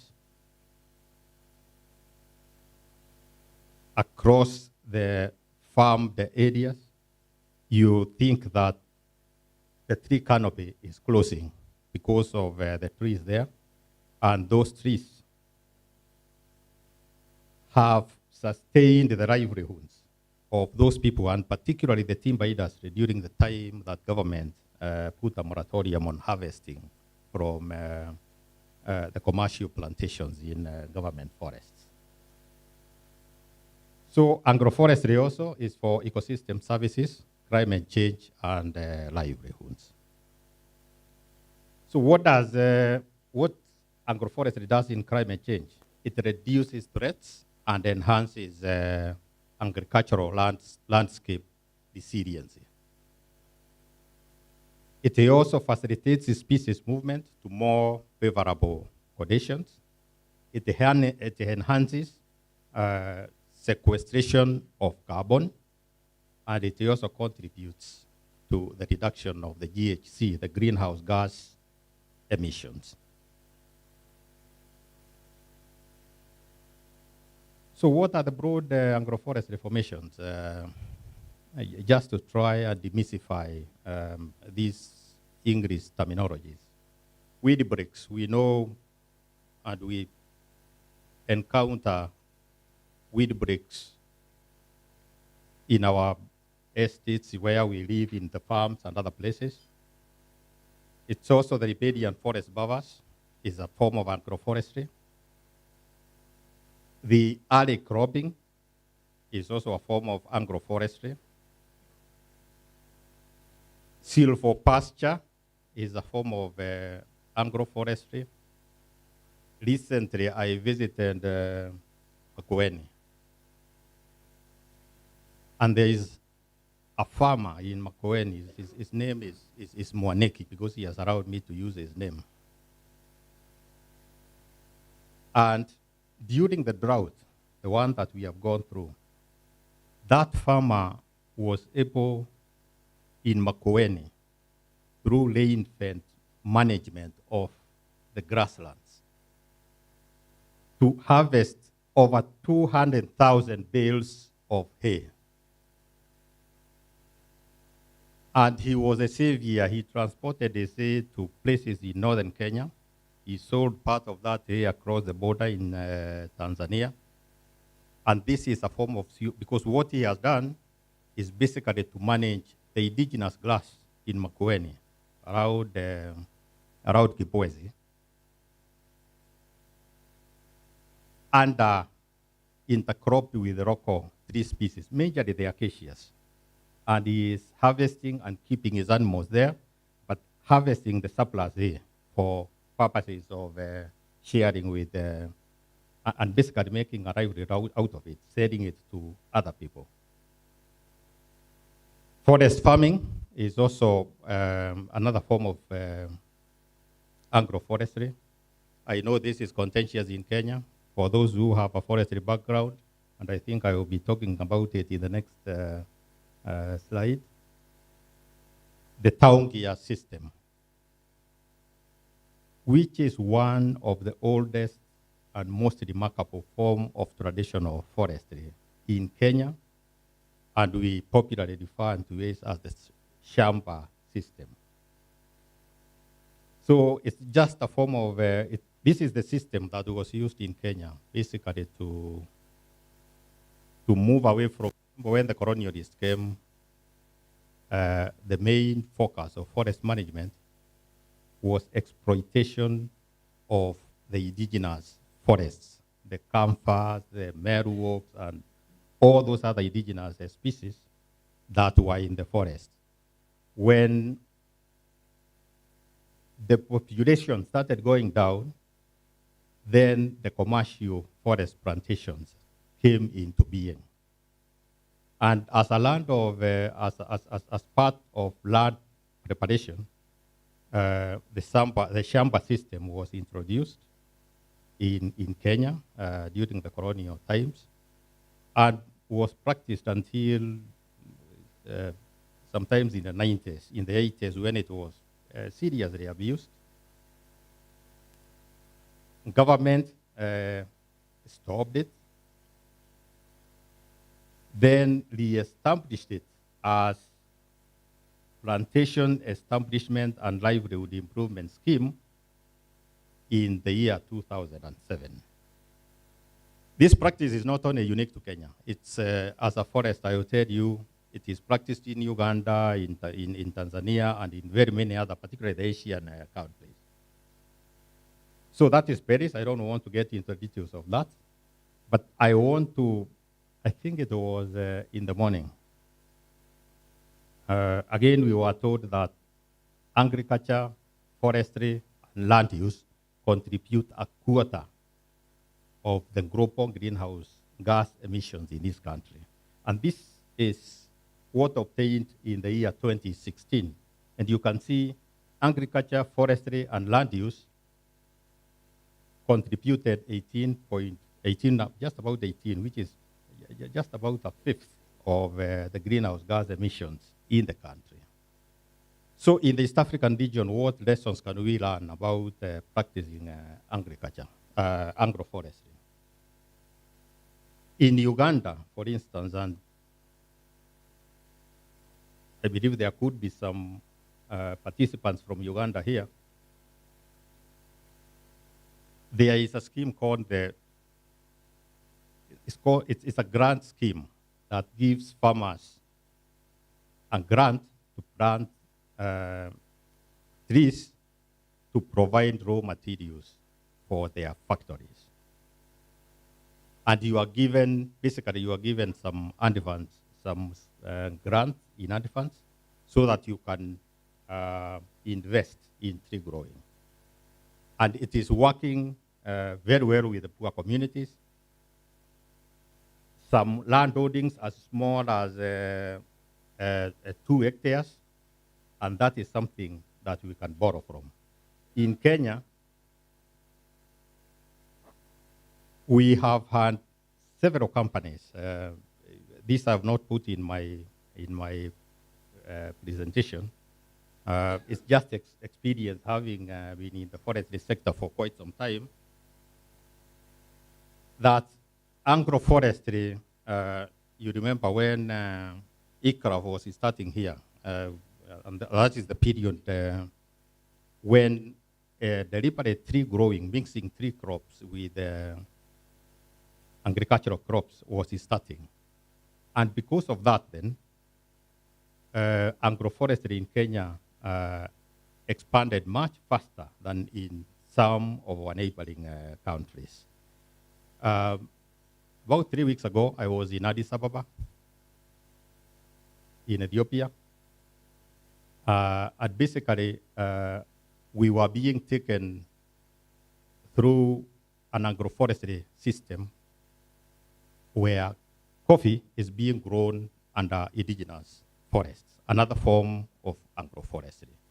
And therefore, in terms of climate change, and in terms of addressing drought, you know, the perennial crops will be hit faster by drought than the trees, because the trees have their tap roots going deeper than the perennial crops, than the annual crops.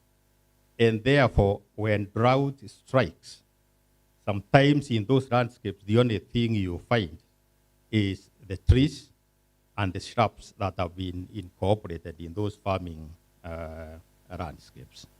And therefore, that is the reason why there is a lot of emphasis and a push towards investing more in agroforestry practices. I want to leave you with this quote from John. The other name is very difficult for me. And it says that there is a lot that happens around the world which we cannot control, because we cannot stop earthquakes, we cannot prevent droughts, and we cannot prevent all conflict. But when we know where the hungry, the homeless, and the sick exist, then we can help.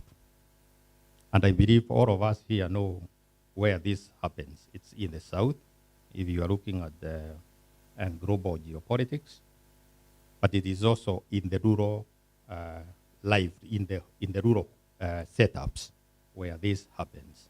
So there is no reason why we shouldn't be able to devise strategies and interventions that can help. Thank you very much.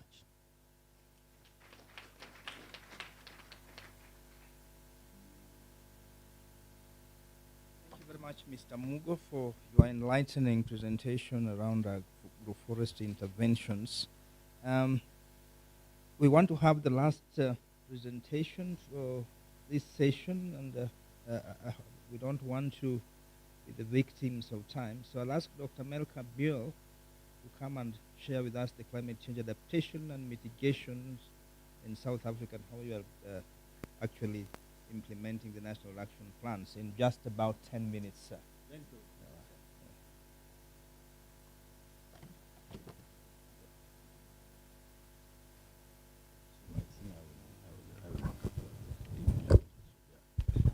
It will be too short for me.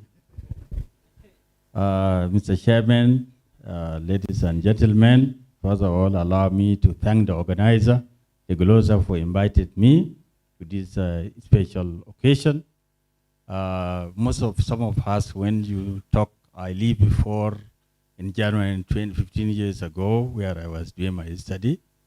And you know, Germany was one of the leading countries in terms of climate change. So there is a party called the Green Party of Germany.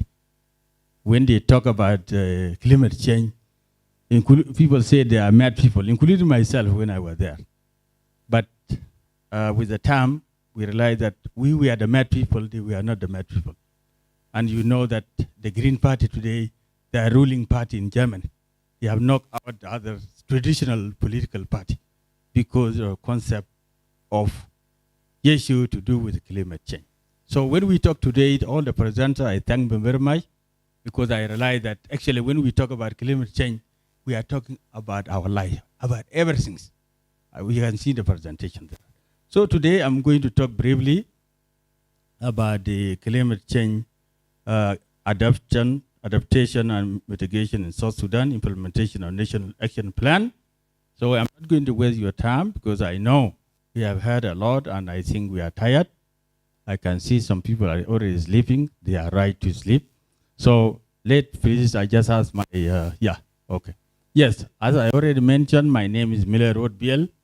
I teach at the University of Juba, but I came in this occasion as the executive director for work together with GLOSO, and we thank also give us the forum to meet our colleagues in different countries, and this is very important because one of the problems we have in Africa, I have just been in June and May to China and Germany in a big conference, and I met a lot of Africans there. So in fact, it's very important for us as people in the South to work together and bundle our effort together. And I think you have made it very possible for us to come together. So let us go to the first slide, second slide. Yes, as you can see, for the last 4 years, South Sudan has been struggling with the issue of flooding in almost 5 states in South Sudan, especially in the northern part of the south, with not mountainous. You can see this one of the villages in Fanjak County, that was in 2022. Everybody has been displaced. People are going to other places. And I can see from the previous presenter, what does that mean for people? Because of course, definitely, people have to go to other side of the country. They need hospital. They need to share resources. And this definitely, it is a conflict for sure, because people are not prepared to host other people there. And especially in a country like South Sudan. You go to the second slide, please. Thank you so much. So anyway, I will not go to that. Please go to the second one. Let me start briefly with the intersection. As I mentioned, there climate change adaptation and mitigation in South Sudan and globally is a matter of life and death. It is something very serious that we have to take it, and I appreciate the previous presenter that is stressed the need for that. And I think also what they were saying is not something only to do with the government.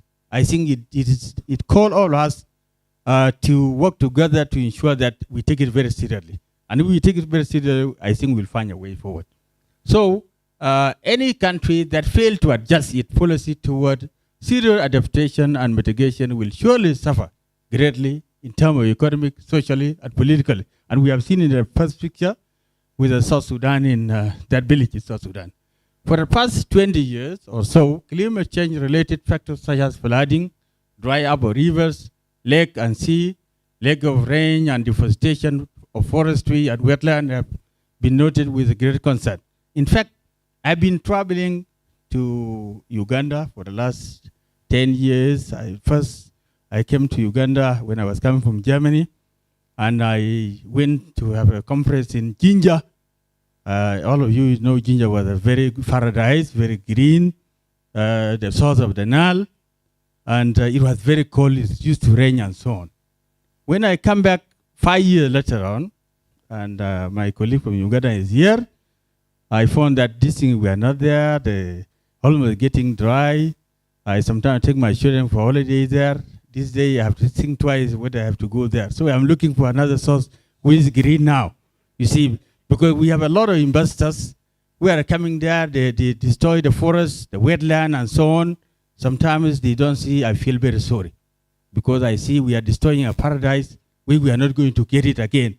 I thank the Kenyan people and government is saying that they are starting to plant 15 million trees. I think if you do it that way, but it's still, some of the trees, they grow for hundreds of years. So now you need also more time for you to really to come to that standard. So it is very advisable not to destroy forestry. What I have seen in that country and in South Sudan, somebody was talking about timber business and so on. We have the same issue. I think Ambassador was here in South Sudan. In the area of Ye, you have seen people have been actually cutting tree, timber, and so on. And in fact, it's really very disaster in South Sudan for charcoal and so on. This is really very, very bad. So you go to the second slide, please. As I said, I don't want you to waste the time. Also, the country has potential. I mean, South Sudan, a resource to use in fight against climate change adoption and mitigation. It lacks experience and skilled manpower to deal with the new reality in climate change matter. That is true because climate issue was thought to be only for people in the Western country, but now we find that is our issue. That's why we need people to be aware of it, what to do, and all those kind of things. It is not easy. The Ministry of Environment and Forestry of the Republic of South Sudan, with support from the development partners such as the United Nations Development Program, has produced a number of policies gearing toward climate change adaptation and mitigation. For example, the South Sudan adopted the first National Adaptation Plan 2021. This initiative was an attempt to overcome the challenges brought about by climate change in the country. Go to the second slide, please. Okay, what is this all about? There are the three pillars which was identified by this National Adaptation Plan. One is the building climate resilient community. I was hearing it before. And of course, it is very important to involve the community so that actually they are aware of it. If you go to river in Juba, and I think you got my ambassador is here, you see people take this, anything they just throw in the river and they get their water from the river. It's already an issue. Building, number 2, building a climate resilient economy and development trajectory, which also for previous speaker was talking about. Building a climate resilient environment and ecosystem also was already said. So these pillars are important steps toward climate change adaptation and mitigation in the country, and of course in other countries. Go to the second. Now we have seen again another picture taken in Unity State. Unity State was one of the states in South Sudan which was affected by the climate change terribly. Almost 95% of the state has been taken by water. And people have to flee to Juba, have to flee to other places, and to UN compound in Bantu, that the UN compound itself was already overtaken by the water. And, you know, you cannot take a food there. You have seen the mother is carrying her 3 children, and others are trying to come that side.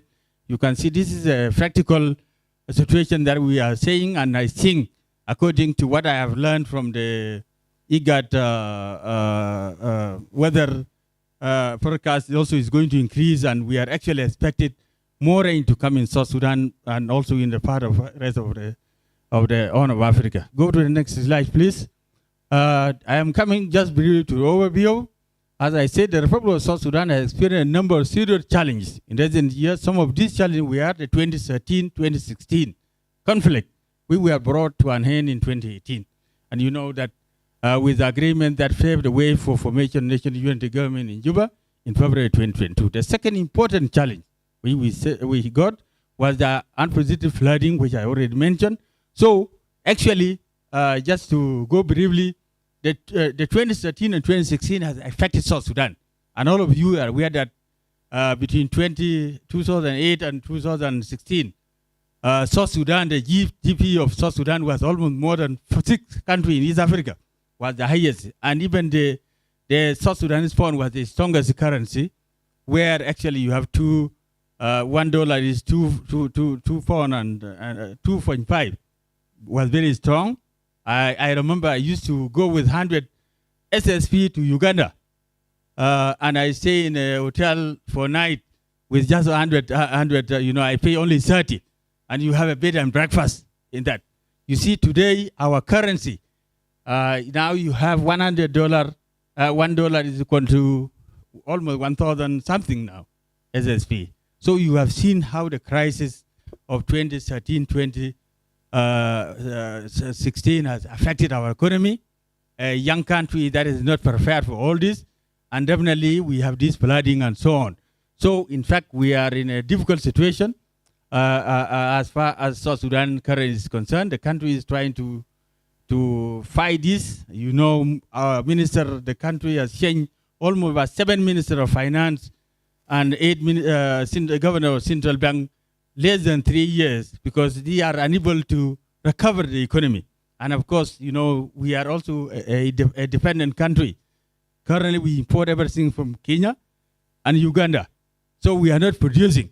Also, this is another challenge we have, because the country is not productive, but because of the crisis also, you know, and we have a lot of rebel group around the country. Whenever you cultivate, you find somebody come to your farm and helps to keep people. So we still have a lot of challenge, and that's preventing people, actually farmers, to go back to where they are, because before, even during the war of liberation, we used to cultivate and people used to get their food, and not from our side. So go to the second slide. Yes, this flooding situation has caused more conflict between communities, as it was said by the previous speaker. A displaced population in the affected area region have moved to the less affected part of the country. As you know, people in Jonglei State, they are nearer to the capital city, Juba. What happened is that when the flooding come there, of course, it has taken over the city of Bor. Most of people have to come to the capital. You know, most when there is a problem, people like to go to the capital because there are more facilities.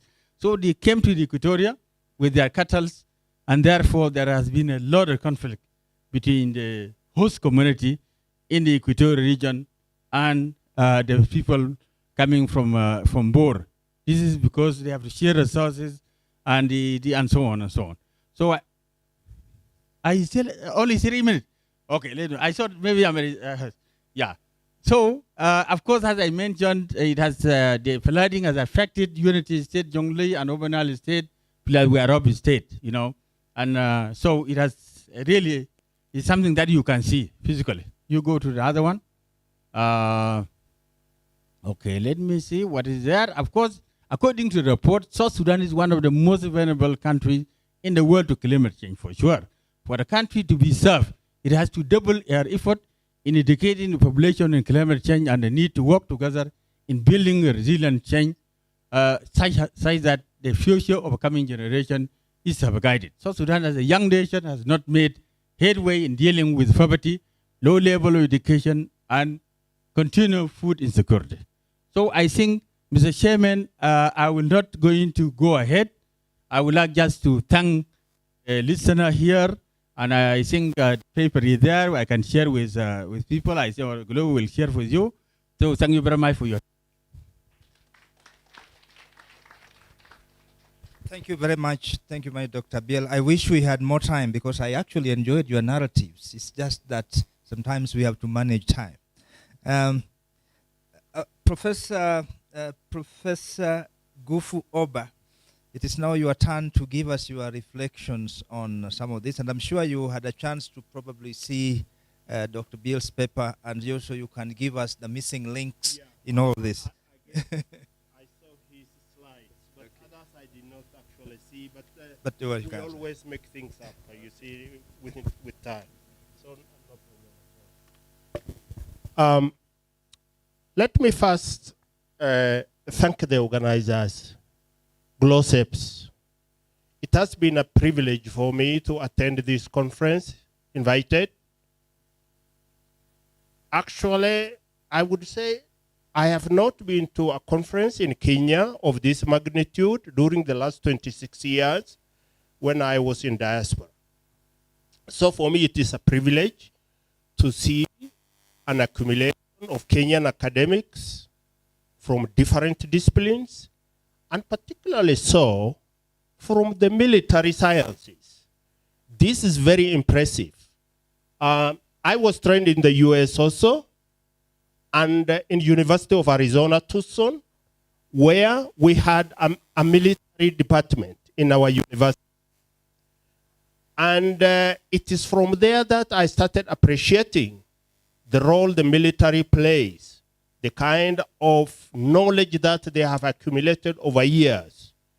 And remember, also, if you are a reader of military history, the most authoritative writers, mostly from Europe, of course the US, were military leaders or are military leaders. And I am very excited that Kenya has seen light to open a new university where our young people will be trained so that they become professors. Before going to the military was like being a general and that's it. But now you have a future beyond being a major general. So thank you very much for inviting me. I have benefited so much. Now, my second observation is this. I think we all bring different experiences to a conference like this one. And one of my experiences has been to work with local communities for the last 30 years. I come from northern Kenya, most specifically Marsabit County, from a nomadic community. And I'm sure there are not many nomads around here, or there's one there. Yes. So I have always had that interest. So here, you have probably one of the Kenya's most expert on pastoralism. This is not a self-praise, but it is a thing that I have undertaken for many years and also trained others to achieve those goals. I'm not alone. I have trained more than 12 Kenyan PhD students and 9 master's students in studies of different disciplines. Now coming back to the presentations done by our able friends, very interesting stuff. Most of it is practical, innovative, and I have probably very little to say actually. The only thing I would say is, of course, most of them are probably not, or some of them are not academic presentations, and there was not clear linkage between the actions and the climatic response, or the response to climate adaptation. And I am sure that one can be done in the writing so that you make the clear history. Freda, as a farmer from Makueni, congratulations for your presentation. That was very innovative and very imaginary, and thanks for your success. You clearly showed the mitigation and the adaptation to climate change, although your students who are the local people did not know exactly what climate change is. But otherwise, I think out of the work that you have done, they have appreciated that you as an individual in a 3 or 4 acre land, you are able to produce millions to the extent that you have registered your farm today as a model for economic environmental production, the so-called regenerative agriculture that you have mentioned. And it is significant that you mentioned something about challenges and opportunities. And I think this is one thing which, when we discuss about climate change, we think that there is disaster all the time, that the dichotomy is between facing a disaster or finding solution. In fact, the solutions are within us. I will just to digress tell you a story. I've just completed a book for Springer, which tells the story of how pastoralists have survived, innovated, adaptations to, and mitigations to surviving droughts for the last 500 years. Just Kenyan pastoralists, Southern Ethiopia, Northern Kenya. The book is called Pastoralism Resilience to Environmental Collapse in Eastern Africa since 1500. So Springer is publishing that, and Glosseps, I will get in touch with you when that book will be launched. And I want you to use you as a forum, and actually you do that, because what you are doing is central to produce excellence. And my advice, you have all the potential, you have the staff, you have all the scientific heads that you have in Kenya. Let's produce something for which the world would be proud. And we as Kenyans would be very proud. Now going to the second presentation, which is rather interesting. Kenyans are being innovative with electric buses. I have heard about motorbikes recently from the president's speech. This is an innovation that we need. Remember, the Israelis did not tame the desert. They had to tame it using their own innovations. They did not invent, they did not bring things from outside, ideas from outside and try to build it up. No, they sat down and thought about it and innovated. So in Kenya too, if we can bring about those innovations, it will be very important. Of course, in relation to climate change, one has to think of scale. We have few buses. You have mentioned how much emission has been saved. But then when most of us go electric, then I am sure we will be saving quite the world in terms of sequestering much more carbon dioxide or other gas emissions. So the ideas are innovative. We need scale to think about it. Good business with potential environmental effects. Going back to the third presentation, which is the practical use of agroforestry. As a range ecologist, I was trained as a range ecologist, but almost everything else from anthropology to history. But my basic training is range science and education. Botany and zoology. Kenyatta University was my bachelor's, where I got my bachelor's. Agroforestry it's old, isn't it? It's an old science here in Kenya. We have had agroforestry for a very long period of time. But agroforestry has not been very successful in our arid lands. I would say agroforestry has been a source of disaster for which we are not able to solve in the arid lands. The prosopis.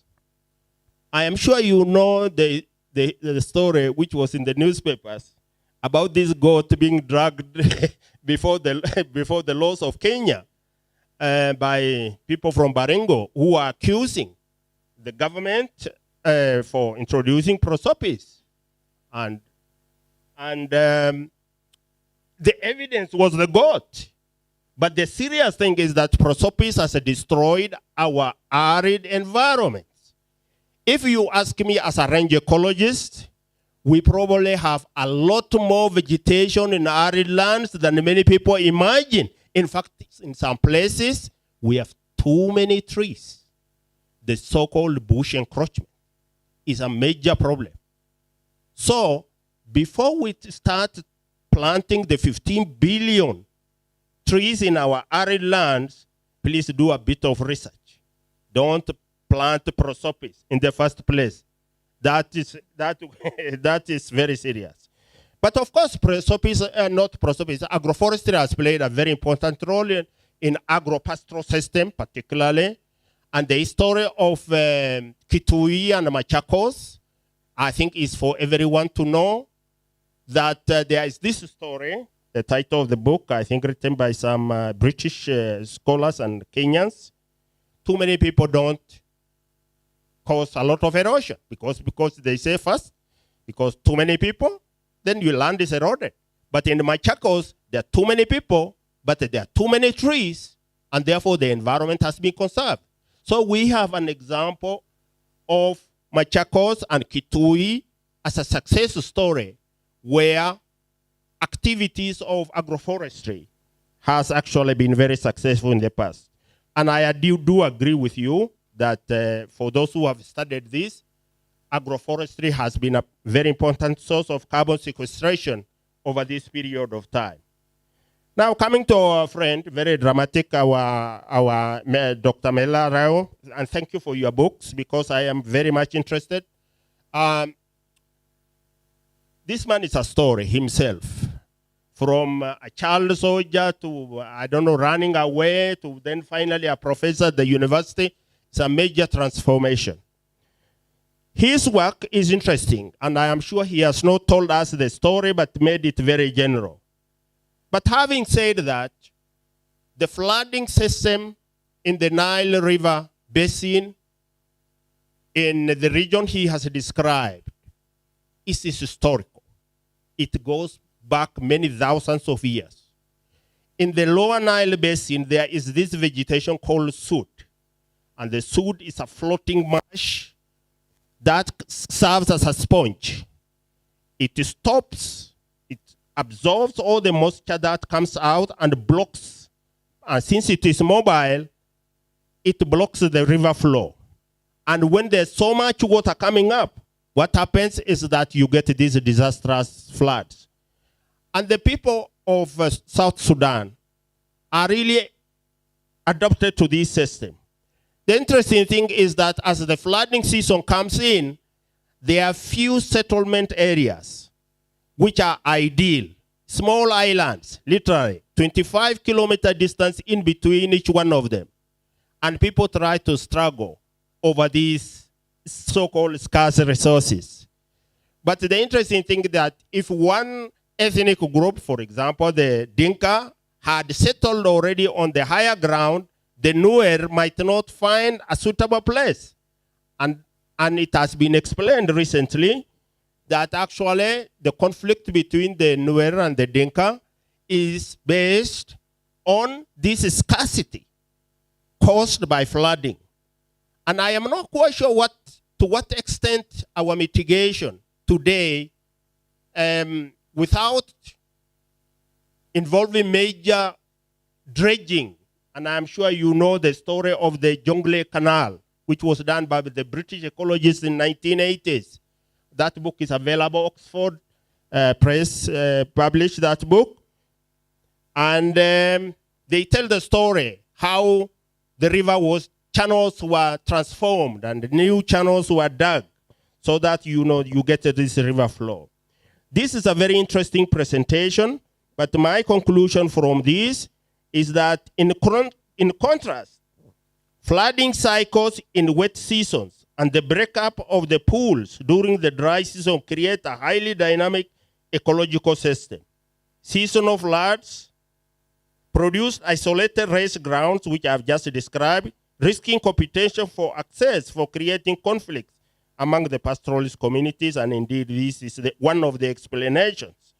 But of course, the other explanations are historical also, and this is related to population pressure and the political factors in South Sudan. So I do thank the organizers and also my colleagues here for making this beautiful presentation, and also for our coordinator manager. I hope I have not taken too much time, or if I did, excuse me. No, Professor, you did very well. I think you can see by the action of the audience that I think your intervention is quite very rich, very historical. And I think we need you in the future for greater elaborations on some of this. I think that brings us to the end of this session. Dr. Sembo, with your permission, I think we can allow 1 or 2 interactions because we have just about 10 minutes left before the other one. So this is time to maybe make some comments, not necessarily questions, or react to some of the things because we just don't need to see there. We'll take 1, 2, or 3. Anybody with the burning? I know people are tired. Professor?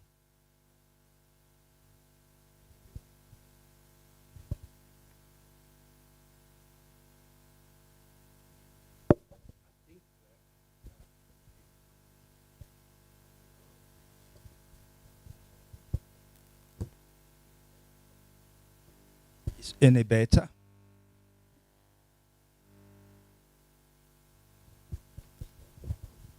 Yeah, the lady, and I'm forgetting your name. Frida, you're the best example in this country. And to what extent have particularly the counties invited you to travel to other counties to talk about your example?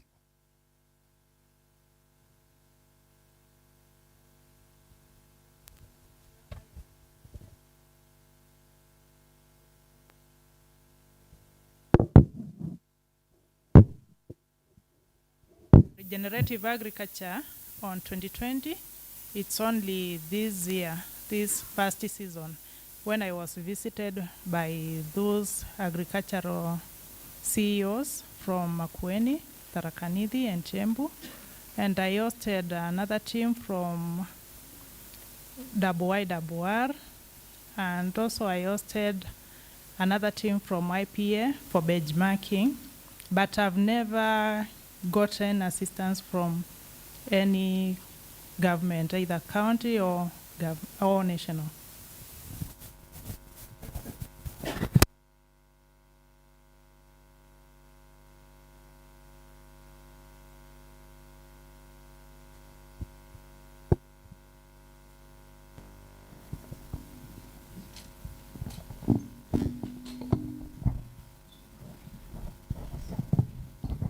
Okay, mine is just to thank the hosts and also just to express my gratitude to the lady from Makueni and what she's doing. And one of her greatest challenge really was the perception, or rather the reception the locals are having with what she's doing. And that got me to think about what we are doing with theorizing public participation, especially in climate change interventions, because most of those actions seem to come top down and that don't seem to really involve the locals in the decision making and walking them that journey. So I think it's very important that we begin to theorize public participation in climate change initiatives and approaches so that we are walking the journey together. Thank you. Thank you very much for that comment. Another lady just there. I hope I've not forgotten this side. I'll take just that one on this one, and we call it a day. My question goes to Emilio. There is one of the contaminants that is very, very disturbing in this country these times, and this is a diaper. What is the disposal method of a diaper? And what is the government doing to once the control of the manufacturer and the way we are supposed to have the mitigations over that. Emilio, take notes. Then we take this one here. Thank you very much. Mine are two brief questions. Number one goes to Dr. Mehal Biel. I'm just curious, was South Sudan prone to flooding before, or it is a fairly new phenomenon, and therefore we can easily attribute it to climate change? And my second question goes to Ben Mokaya, especially about the battery life of the buses. Of course, the challenge that has been there with rolling out electric automobiles is about batteries. Of course, we've heard recently of Toyota claiming that perhaps it has broken their ice and they will be having a solid battery that can go for long. I don't know what is your view of that and what is happening in the industry. Thank you. Thank you very much. We will not take any more because there's one burning. It is burning. Okay. All right, Madam. Okay, good. I don't want to be accused of discrimination. Thank you very much, the presenters. Mine is of South Sudan, and especially the Jonglei, the Bor people. And I want to understand the gender dynamics of how climate change affects both men and women, so that when we're thinking about adaptation and mitigation measures, we are also thinking about, does climate change affect men and women in the same way? And when we're thinking about mitigation and adaptation, should we have disaggregated data on the same, so that we are thinking about, I know that in Africa, indigenous knowledge systems were very important when dealing with climate change. How come that the African continent, we are getting solutions from COP27, COP28, but we are not doing we are not involving indigenous knowledge in engaging in mitigation and adaptation? And then a small one for the Basigo. There's a research that has been done by the Ministry of Roads and Transport in Kenya. And one of the things that has come out is that battery is manufactured using energy, the fossil fuels. The buses themselves will run on electricity, which is fossil fuel. So what measures are you putting in place to ensure that the emissions that we are reducing from the diesel are not again going, because we are still going to use the fossil fuels? Or is it that because everybody is going in mobility, then Kenya has also taken e-mobility? Are there ways in which we as Africans can have our own indigenous knowledge systems that would help us deal with fossil fuels? Because as we all know, Africa has 93% of renewable energy that is green. Must we use what we are being given from outside, or we can use our own indigenous knowledge systems? Thank you. Thank you very much, Madam. It sounds like a seminar. In the interest of time, ladies and gentlemen, I'll give you 1.5 minutes each to try and wrap up your thoughts around it, because these discussions can take long. I'll begin with who wants to start first? Basigo, you have the most difficult question.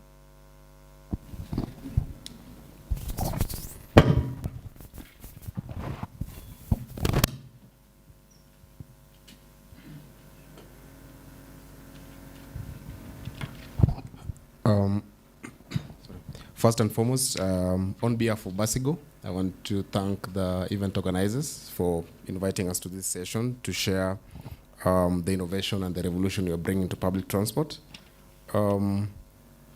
Just a few things I'd like to highlight before I get to the questions.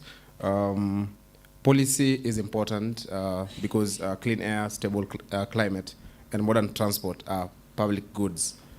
So we need policy to be able to spur this industry. And just to remind you that we, as an electric mobility company, we are competing against an industry that has been in existence for more than 100 years. So we need to fast track this. On battery life, I'm guessing you're asking about range. We have two buses. We have a smaller bus that can go for 250 kilometers on a single charge. And we have a bigger bus that we just launched that we are calling Kubwa that can go for 400 kilometers. A typical operator in Nairobi using Matatu covers 250 kilometers. So with this bigger bus, now we allow them to go further with be it Kitengela or Kikuyu or wherever. So the bus that we have brought to the market is the bus that is perfect for the Matatu operator. Batteries have a warranty of 8 years or 600,000 kilometers. On the research, I'd like to point out that electrifying public transport in Kenya has a greater marginal impact than anywhere else in the world, be it US, be it China, be it India, because our grid is already 93% green. The energy that we get from our grid is already 93% green. And also our buses charge at night, so that means it's actually 100%. So this technology is helping us mitigate, avoid importing diesel and using the electricity that we generate here, be it geothermal or wind or hydro. Thank you.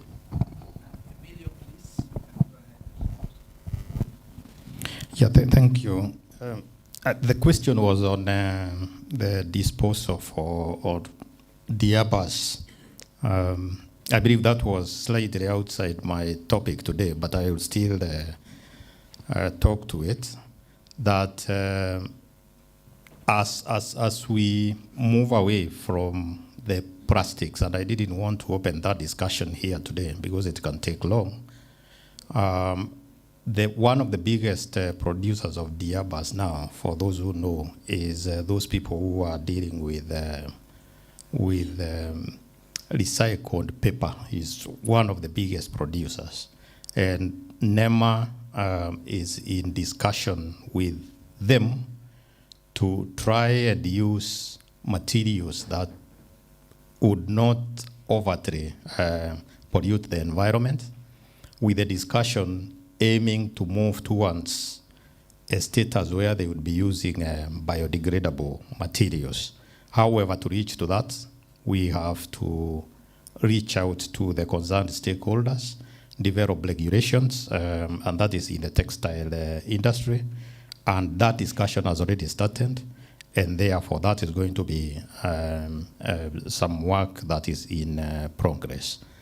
But let me say that even as we negotiate and as we put up policy mechanisms to ensure that the producers are giving us materials that are disposable and not very destructive to the environment, on the cleanup side, on the collection side, we are, the NEMA has put some requirements now, and you might have seen it in the papers about 2-3 weeks ago, where we are starting to ask waste producers to separate the waste and at source and grade them in accordance with how they are going to be disposed. And that is going to address partially, not fully, this issue of the disposal of this particular diapas. Moderator, if you allow me, I just want to make a comment, and I agree with the professor that the prosopis tree that we talked about and the cases that have been in court and that kind, because for some time I was the chief conservator of forest in this country. Even when Madengo was being introduced, I was just getting into the system, basically moving out of university and getting into the profession. And the purpose for which we were introducing Madengo at that time in Baringo was to contain those sand dunes and dust and stuff. But of late, Madengo is not being promoted as an agroforestry species. I think the problem we have here is policy failure, in that when Madengo has started encroaching into rangelands and has become a serious invasive species, government hasn't put in place proper policies, because where it is growing, Madengo does very good charcoal, very high calorific values. Madengo is doing very good for parquet for those who are in the construction industry. Before I left active service, we had licensed a company in Baringo that was producing electricity and feeding it into the grid using prosopis, but they ran into problems with the communities that there were no safeguards against over abstraction and also compensation for those whose lands were being mined.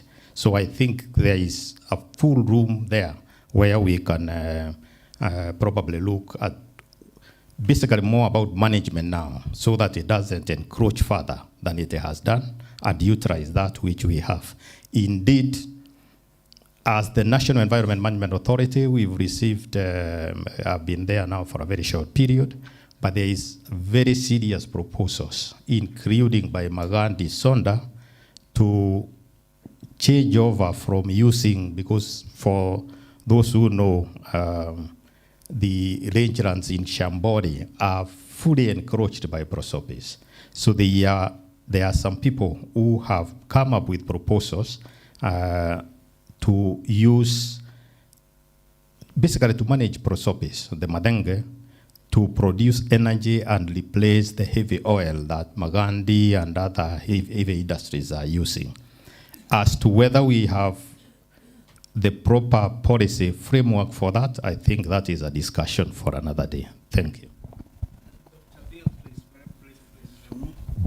Thank you very much, Mr. Chairman. I know I'm not going to waste time. I have only 2 questions to answer. The first one was whether there is flooding before in South Sudan or not. It's straightforward. There has been. The second question is whether does the climate change affect both men and women? Is it correct? That is your question. So definitely, as you can see the picture, in fact, my presentation, I got it, half of it. You would have seen some pictures where the men are trying to block the water, almost in 100 of them, including some governor from the United States, Ambassador Governor Mointwell is in the picture. It's a very interesting picture. You will have seen how he was actually in the water. So definitely, because you cannot separate women and children from men, definitely in this situation, it's a disaster.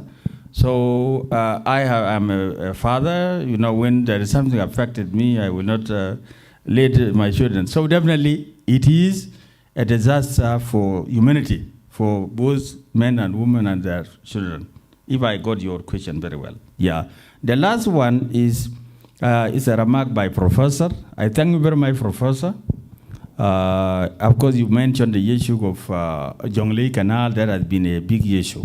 What I always advise our government, particularly the Ministry of Environment, for the last 10 years, is that when you have a water, you have a blessing. So it is very important to come up with innovative idea to transform this water, because we have areas in South Sudan who are dry throughout. Why don't we create artificial water path, river or so on? Egypt is doing this one. Very busy. While the Nile is crossing through us, so we would have even opened up some part, not the Swede. The Swedes need a lot of study, that's why it was stopped. Professor, you said it rightly.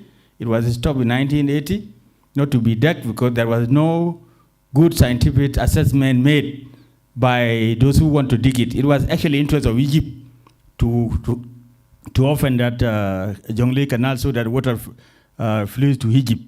That was not actually a South Sudanese interest, and that's why it was stopped. But there is still a discussion now that this could have been done, and people are trying to exploit the issue of flooding.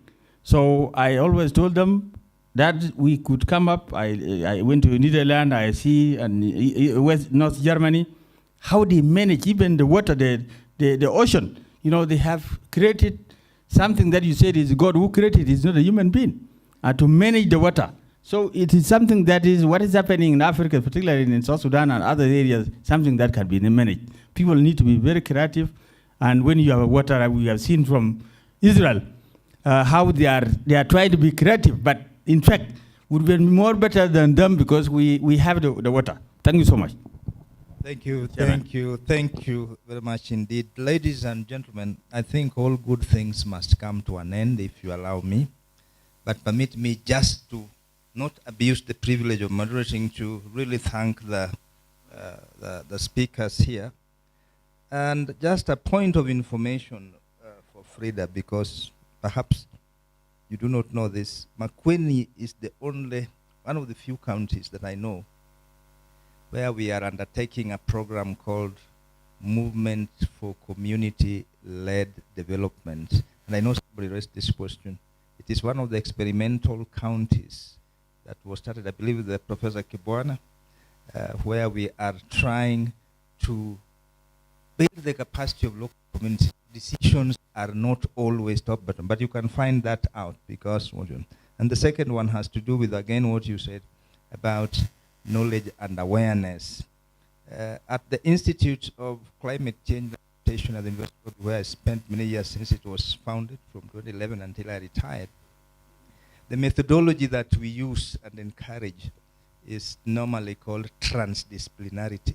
It is slightly different from multidiscipline. Transdisciplinarity, to cut a long story short, has to do with the fact that we believe that local communities also have knowledge. So we don't go there like we know everything.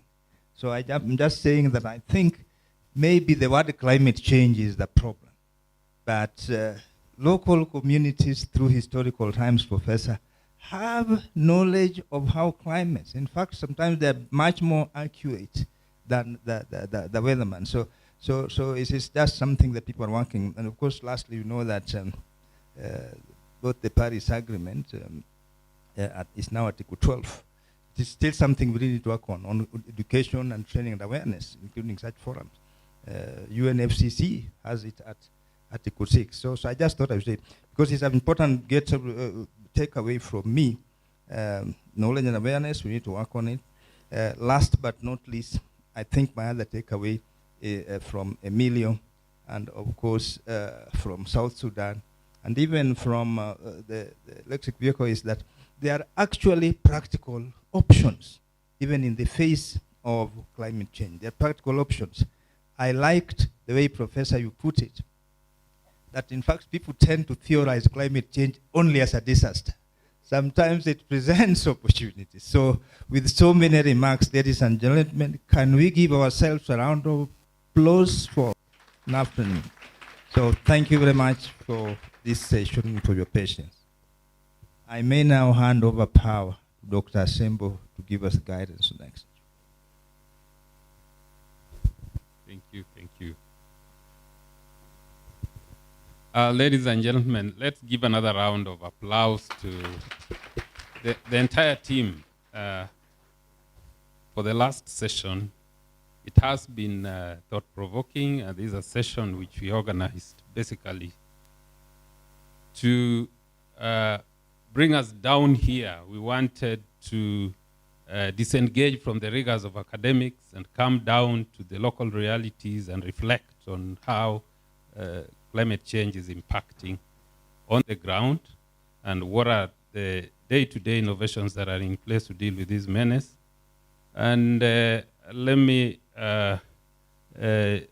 just assure Professor Gufu that even before I ask permission from my executive director, GLOSEPS will be very much willing to launch your book on pastoralism resilience to environmental collapse in Eastern Africa, and where you are documenting the practices that pastoralists have put in place for the last 500 years.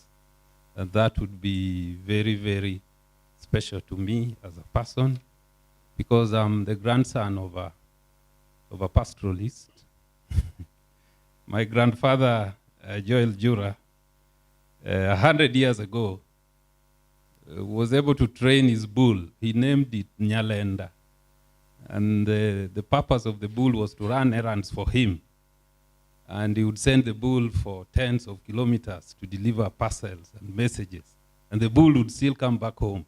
I just reflected on climate change and remembered if we had such indigenous knowledge today, if he were to exist today, he would be giving Basigo a run for their money. Yes. Thank you. Thank you very much for this session. We are coming to the end, and we thank you very much for your time and for being with us up to this very moment. The last session of the day is to, we we will invite Mr. Sam Otieno. Mr. Sam, are you with us?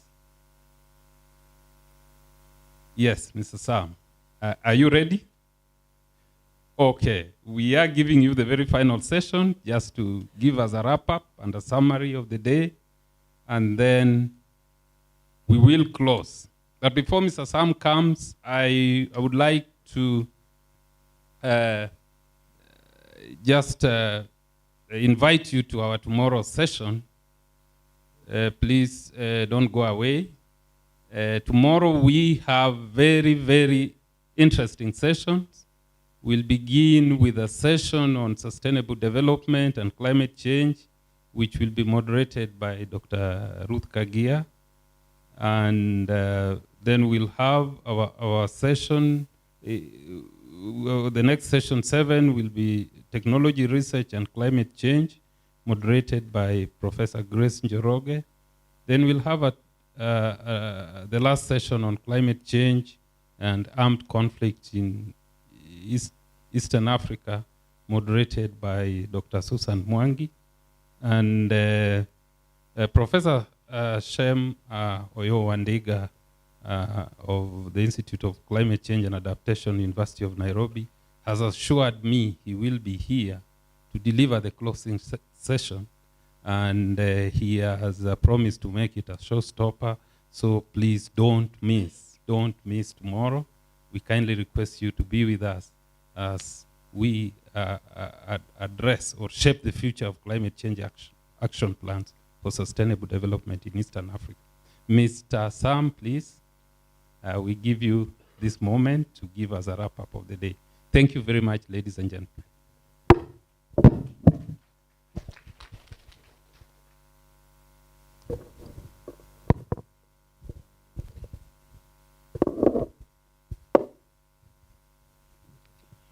Distinguished participants, ladies and gentlemen, let me also associate with the protocol established in the morning. Mine is to highlight the sessions as they have come, discussions, and I appreciate all of you collectively for participating in today's deliberations. Summary of the GLOSEP's second annual conference 2023 on shaping the future of climate change action, plans for sustainable development in Eastern Africa. Day 1. Here are the highlights. 1.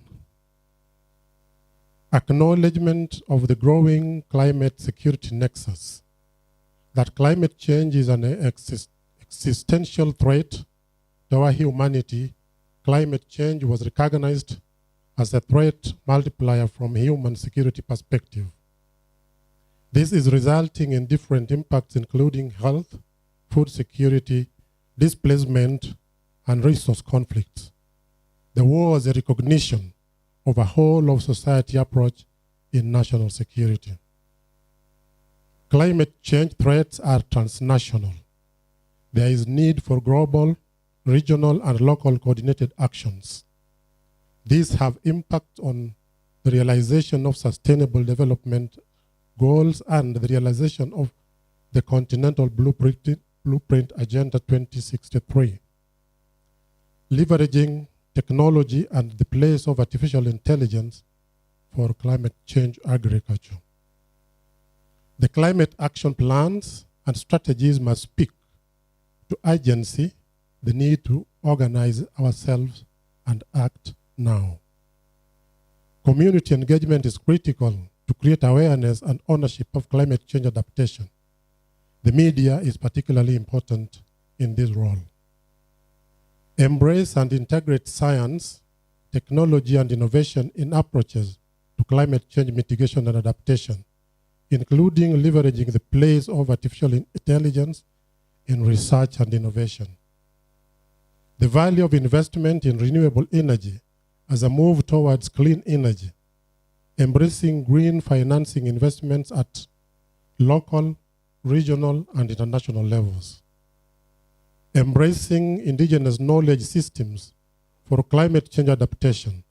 This involves investing in local communities' knowledge for climate change adaptations.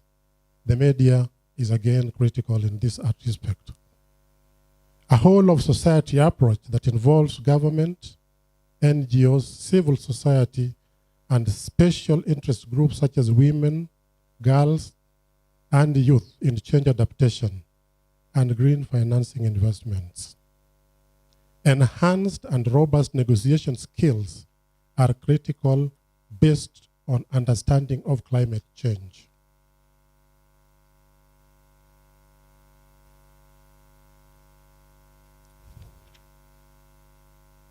Include virtual sessions during the oncoming Climate Change Summit to include the diaspora access. Sorry, let me go to the recommendations. From discussions of day one, these are the recommendations. Calls for commitments towards global mechanisms such as the Kyoto Protocol and Paris Agreement. Calls for collective engagements and conversations that include regional cooperation and investments in climate-related areas such as clean energy investments in the Eastern African region. Rallying common African positions on climate change interventions by taking continental positions as guided by, among others, the Agenda 2063, including cascading these at the regional level. Reorient government budgets for focus on preventive actions such as greening rather than responding to negative impact of climate change. Look at how Africa can access the right quantum in terms of being the highest greening region rather than focusing on the level of destruction. Include virtual sessions during oncoming Climate Change Summit to include the diaspora access. Harness the expertise, skills, and experience of Kenyan diaspora to contribute to climate mitigation. Engaging the diaspora to climate change matters through the Department of Diaspora Affairs and during the usual government diaspora engagement forums. Invest in early warning mechanisms on climate change mitigation. Recognize the pivotal role of women and gender considerations in addressing climate change, include induced conflict. Thank you for listening. And I give the mic back to Dr. Sembo so that he can dismiss us today.